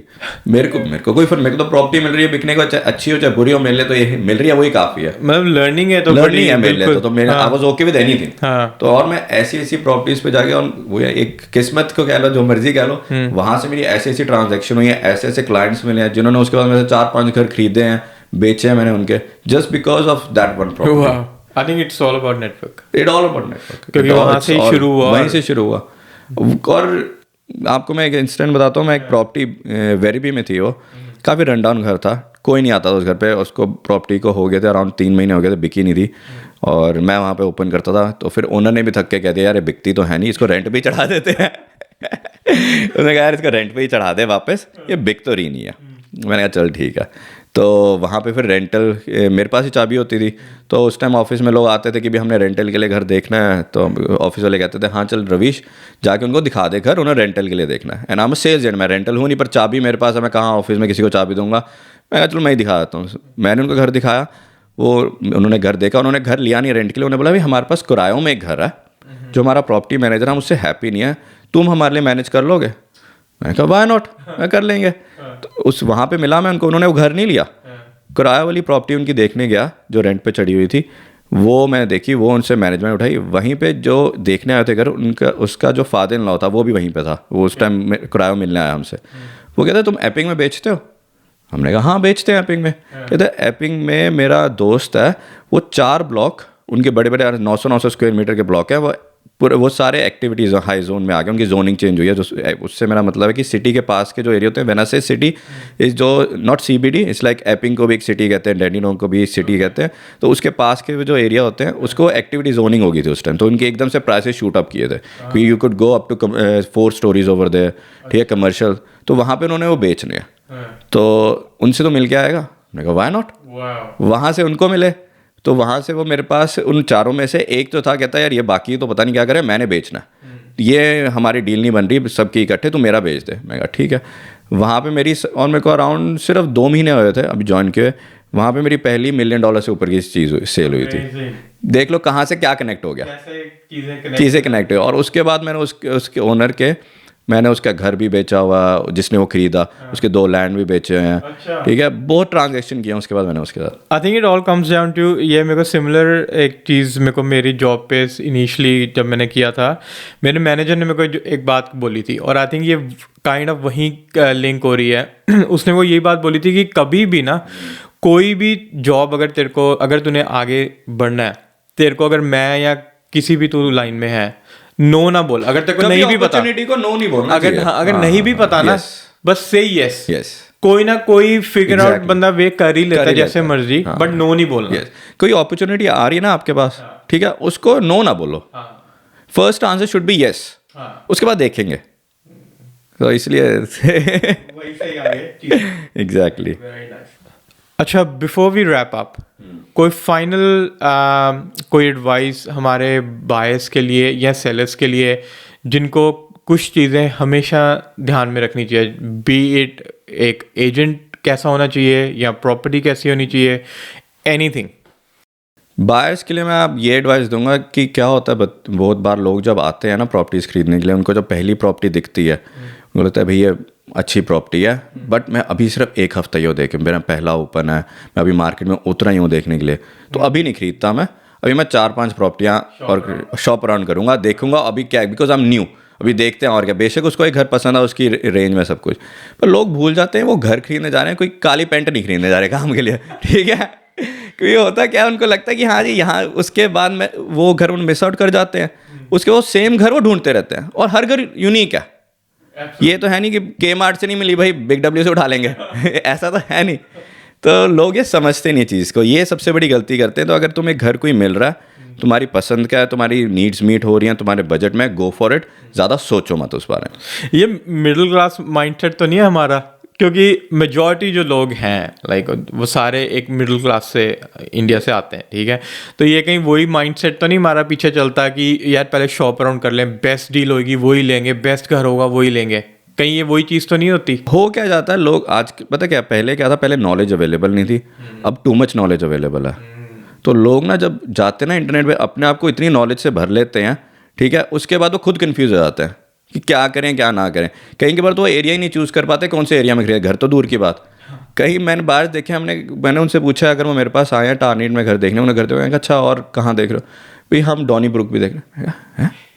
फिर टारनीट यहाँ, डॉनीब्रुक को यहाँ, फिर डिसाइड तो कर लो घर लेना कहाँ है पहले, फिर उसके बाद घर पे आना, एरिया तो डिसाइड कर लो। तो ऐसे ऐसे भी लोग होते हैं। एक ये, दूसरी चीज़ लोग क्या बहुत बड़ी गलती कर देते हैं, वही एडवाइस के चक्कर में ही। येस, ऑनलाइन बहुत एडवाइस मिलती है, ठीक है, वहाँ से अपनी खुद की ड्यू डिलिजेंस करो, सीखो और पढ़ लिख के जाओ। और यहाँ पे डील्स करनी बहुत इजी हैं, क्योंकि आपकी वैल्यूएशन जो है वो बैंक करेगा, तो आप ओवरली कभी पे नहीं करोगे, ठीक है। बिल्डिंग एंड पेस्ट आप इंस्पेक्शन कर लेते हो तो बिल्डिंग वो चेक हो जाती है। तो यहाँ पे बहुत सिक्योर डील्स हैं। लोग क्या करते हैं, कहीं के बार एक थर्ड पर्सन को, एक जिसको मैं चौधरी बोलता हूँ चौधरी को साथ लेके आते हैं। चौधरी जिनको नहीं समझ आया, स्मार्ट आस, हाँ स्मार्ट आस कह सकते हैं। तो चौधरी को साथ ले आते हैं, क्योंकि हमारे साथ हुआ, और लोग, मैं उन पर तरस आता है मुझे, टू बी ऑनेस्ट, क्योंकि अच्छे लोग होते हैं, ठीक है, उनके ज़िंदगी में कोई चौधरी होता है, वो कहते हैं जी हमें घर पसंद है, पर हमने अपने उनको दिखाना है, ठीक है।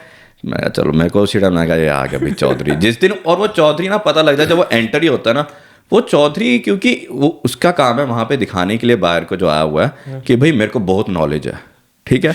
वो मेरे से ऐसे ऐसे क्वेश्चन पूछेगा जैसे पता नहीं, ताकि ना उनको समझ ही नहीं आने क्या पूछा। अच्छा ईजमेंट कहाँ पर है, इसमें कितनी की है, भाई घर डल चुका है, तूने क्या करना है, ये लैंड नहीं खरीदा तू, ठीक है। अच्छे ऐसे ऐसे अजीब अजीब से सवाल पूछने जाएंगे जस्ट बिकॉज अच्छा सेक्शन 32 इसका रेडी है, ताकि उसको ना दूसरे को समझ ना आए क्या।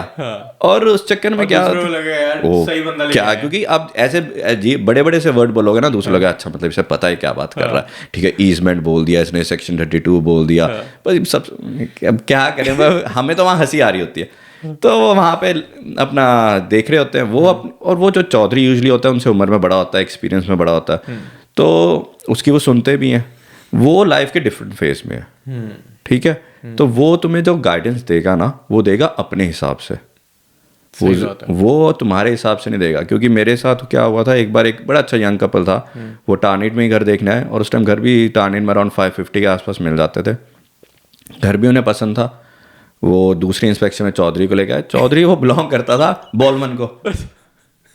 मैंने जब उससे पूछा, मैं कहा अंजी जी पाजी कितने रहता है करके, कहता भाई मैं बॉलवन रहता है। बॉलवन वो अब हो जाता ना कि जैसे इंडिया में भी होता है कि भाई शहर का गांव का ये वो वाली फीलिंग थी, बॉलवन से रहता है, ठीक है। अपने आप ही कोई बॉलवन एक अच्छा एरिया, तो मैं उसी टाइम समझ गया, मैं कहा ये खत्म है कहानी यहाँ पे।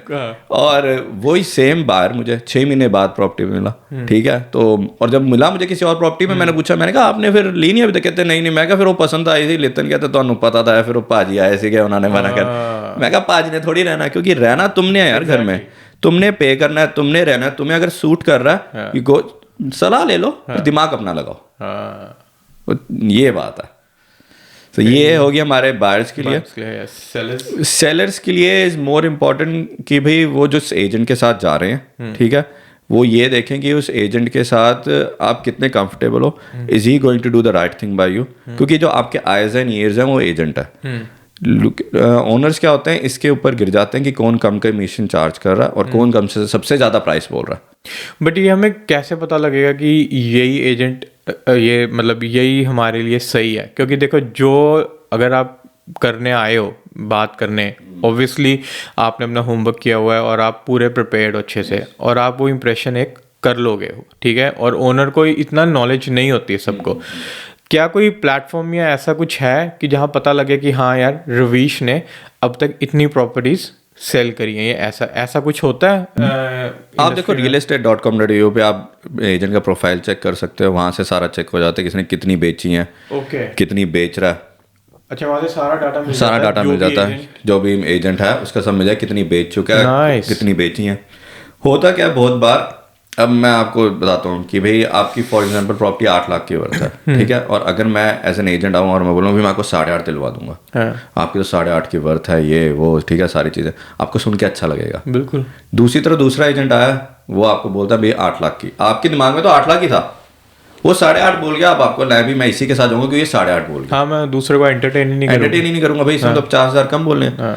पर वही लोग गलती क्या कर देते हैं, भाई अपना खुद का दिमाग लगाओ, ठीक है। अगर आपको लग रहा है कि चल ठीक है 8.5 बोल गया, ठीक है, पर जोन सा बंदा 8 बोल के गया था उसके पास ज्यादा नॉलेज लग रही है मुझे, उसके साथ मैं ज्यादा अच्छे से कनेक्ट हो रहा हूँ, ठीक है, और मुझे लग रहा है कि मुझे सच बोलेगा, उसी को आप बोलो कि भाई 8.5 पे मार्केट पे ले जाते हैं रादर देन 8 के। क्योंकि आपने चूज करना है उसको नहीं जिसने भी आपको कम की वो दे दिया कमीशन कि भाई वो कम चार्ज कर रहा है, या जिसने आपको ज़्यादा प्राइस दे दिया। आपने उसको चूज करना है जिसको साथ आप कंफर्टेबल हो। हर हफ्ते भैया आपने उसकी शक्ल देखनी है, ठीक है, हफ्ते में 2 से 3 बार आपसे बात करोगे और वही आपको सही गाइडेंस देगा ताकि आप एक इन्फॉर्म डिसीजन ले पाओ कि कल को जब ऑफर आती है, फॉर एग्जाम्पल 8-20 की आ गई कि आपने बेचना है कि नहीं बेचना, अगर आपको इन्फॉर्मेशन ही सही नहीं दे रहा तो आप कहाँ से सही डिसीजन ले पाओगे बेचने का। बट टू बी फेयर, दूसरी साइड से अगर मैं बात करूं कि दोनों के लिए वो नए इंसान होंगे, तो कई बार बहुत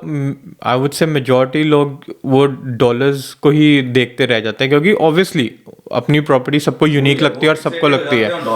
तो आई थिंक जो आप कह रहे हो कि एट द एंड वाइब देखो कहाँ मैं एग्जैक्टली और भी चीज़ों को रीड करना सीखो। अगर फॉर एग्जांपल मैं आपके पास आके कह रहा हूँ आपको ये आपका घर जो है 8.5 के वर्थ है, उसके बाद जाओ ऑनलाइन देखो कि भाई सीरियसली आपका घर जो है 8.5 के वर्थ है, और दूसरी चीज़ ये देखो, वही सेम एजेंट जो आपको 8.5 की बोल के गया फुल कॉन, हाँ मैं भेज दूंगा इजीली, मिनिमम 8.5, मिनिमम 8.5, भाई उसके पास जो लिस्टिंग्स हैं कितनी देर से मार्केट में है, और अगर आपके जैसा कोई घर है, क्या वो 8.5 पे अगर उसने लगाया वो बिक भी रहा उससे? भाई 4-5 हफ्ते उन्हों ही हो गए, नहीं वो बिक नहीं रहा, ठीक है, तो आपका कहाँ से बिक जाएगा फिर? मतलब वो झूठ बोल रहा था आपको। तो वो अपना थोड़ा दिमाग लगाओ, रात दिन जस्ट स्ट्रेट अवे उसने बोल दिया 8.5, क्योंकि सबको सुनना अच्छा लगेगा कि भी प्राइस इसने ज़्यादा बोल दिया, सबको अच्छा लगेगा कि भी मैं इसके साथ हूँ, क्योंकि वो क्या करते हैं बहुत बार एजेंट्स आपको 8.5 पे तो ले गए। अब आपको मैं 8 बोल के गया था, दूसरा 8.5 बोल के चला गया, जब वो आपके पास 8 के ऑफर लेके आएगा ना, आपके दिमाग में पता क्या होगा, यार बोला तो रवीश ने भी 8 ही था, आज 8 की ऑफर आई है, चल बेच देते हैं। होना ये है क्योंकि आपके साथ, क्योंकि आपको बाकी तो सारे 8 बोल के, एक जो 8.5 बोल के गया, जब वो 8 के ऑफर लेके आएगा ना, वो बाकी भी तो 8 ही कह रहे थे ना, चल यार रवीश एक तरह वो let's get it done, finish it of, 8 की आ गया, चल निकलते हैं। आप वो 8.5 पे रुकोगे ही नहीं उसके बाद। सो यहाँ पे गेम खेल जाते हैं। तो यहाँ पे अगर जो आजकल मुझे थोड़े टाइम पहले पता लगा इस चीज़ के बारे, obviously you are in this, जो बायर्स एजेंट है, बायर्स एजेंट को भी कर सकते हैं लाइक हायर, जैसे आप सेलिंग की तरफ से हो, या अगर मैं खरीदना है, मेरे को नॉलेज नहीं है, ऐसे टाइम पे मैं अगर बायर्स एजेंट करूँ तो वो बेटर ऑप्शन रहती है साथ में। बायर्स एजेंट आप कर सकते हो, just but usually buyer agents जो होते हैं वो वर्क करते हैं ऑफ द मार्केट प्रॉपर्टी पे। वो एजेंट्स के साथ ही वर्क करते हैं, तो उनका होता है कि जो प्रॉपर्टी मार्केट पे ना हो, ताकि वो एज ए, क्योंकि अगर मैं बायर एजेंट हूँ, ठीक है, आप मेरे पास आए हो, तो अगर मैं आपको वही प्रॉपर्टी पिच कर रहा हूँ ऑनलाइन जो पड़ी है किसी और XYZ एजेंट के पास, आप तो उसको डायरेक्ट भी कांटेक्ट कर सकते हो, उससे नेगोशिएट करके खरीद सकते हो घर। तो इसलिए वो प्रेफर करते हैं कि वो of the market he property हो, मार्केट पे प्रॉपर्टी आई नहीं है, तो वहाँ पे होता है ज़्यादातर। या फिर आपने किसी और एरिया में खरीदना है, आप नहीं जा सकते इंस्पेक्ट करने, एंगेज तब कर सकते हो उनको, पर्थ या एडिलेड या ब्रिस्बेन कहीं ले रहा हूँ तो उनको एंगेज कर सकते हो। जस्ट बी केयरफुल, अपनी DD हर जगह करनी ज़रूरत है, चाहे बायर्स एजेंट हो चाहे ना हो। मैं तो ये बोलता हूँ कि भी पहले, क्योंकि ऑनलाइन बहुत मटेरियल अवेलेबल है, ठीक है, अपनी खुद की रिसर्च करो हर चीज़ में। यस, आपको बायर्स एजेंट की हेल्प चाहिए, यूज़ करो, नो डाउट, पर अपनी DD हमेशा करो। Perfect. Alrighty, done. Thank you so much, Ravish. Thank you, Ankush. Okay.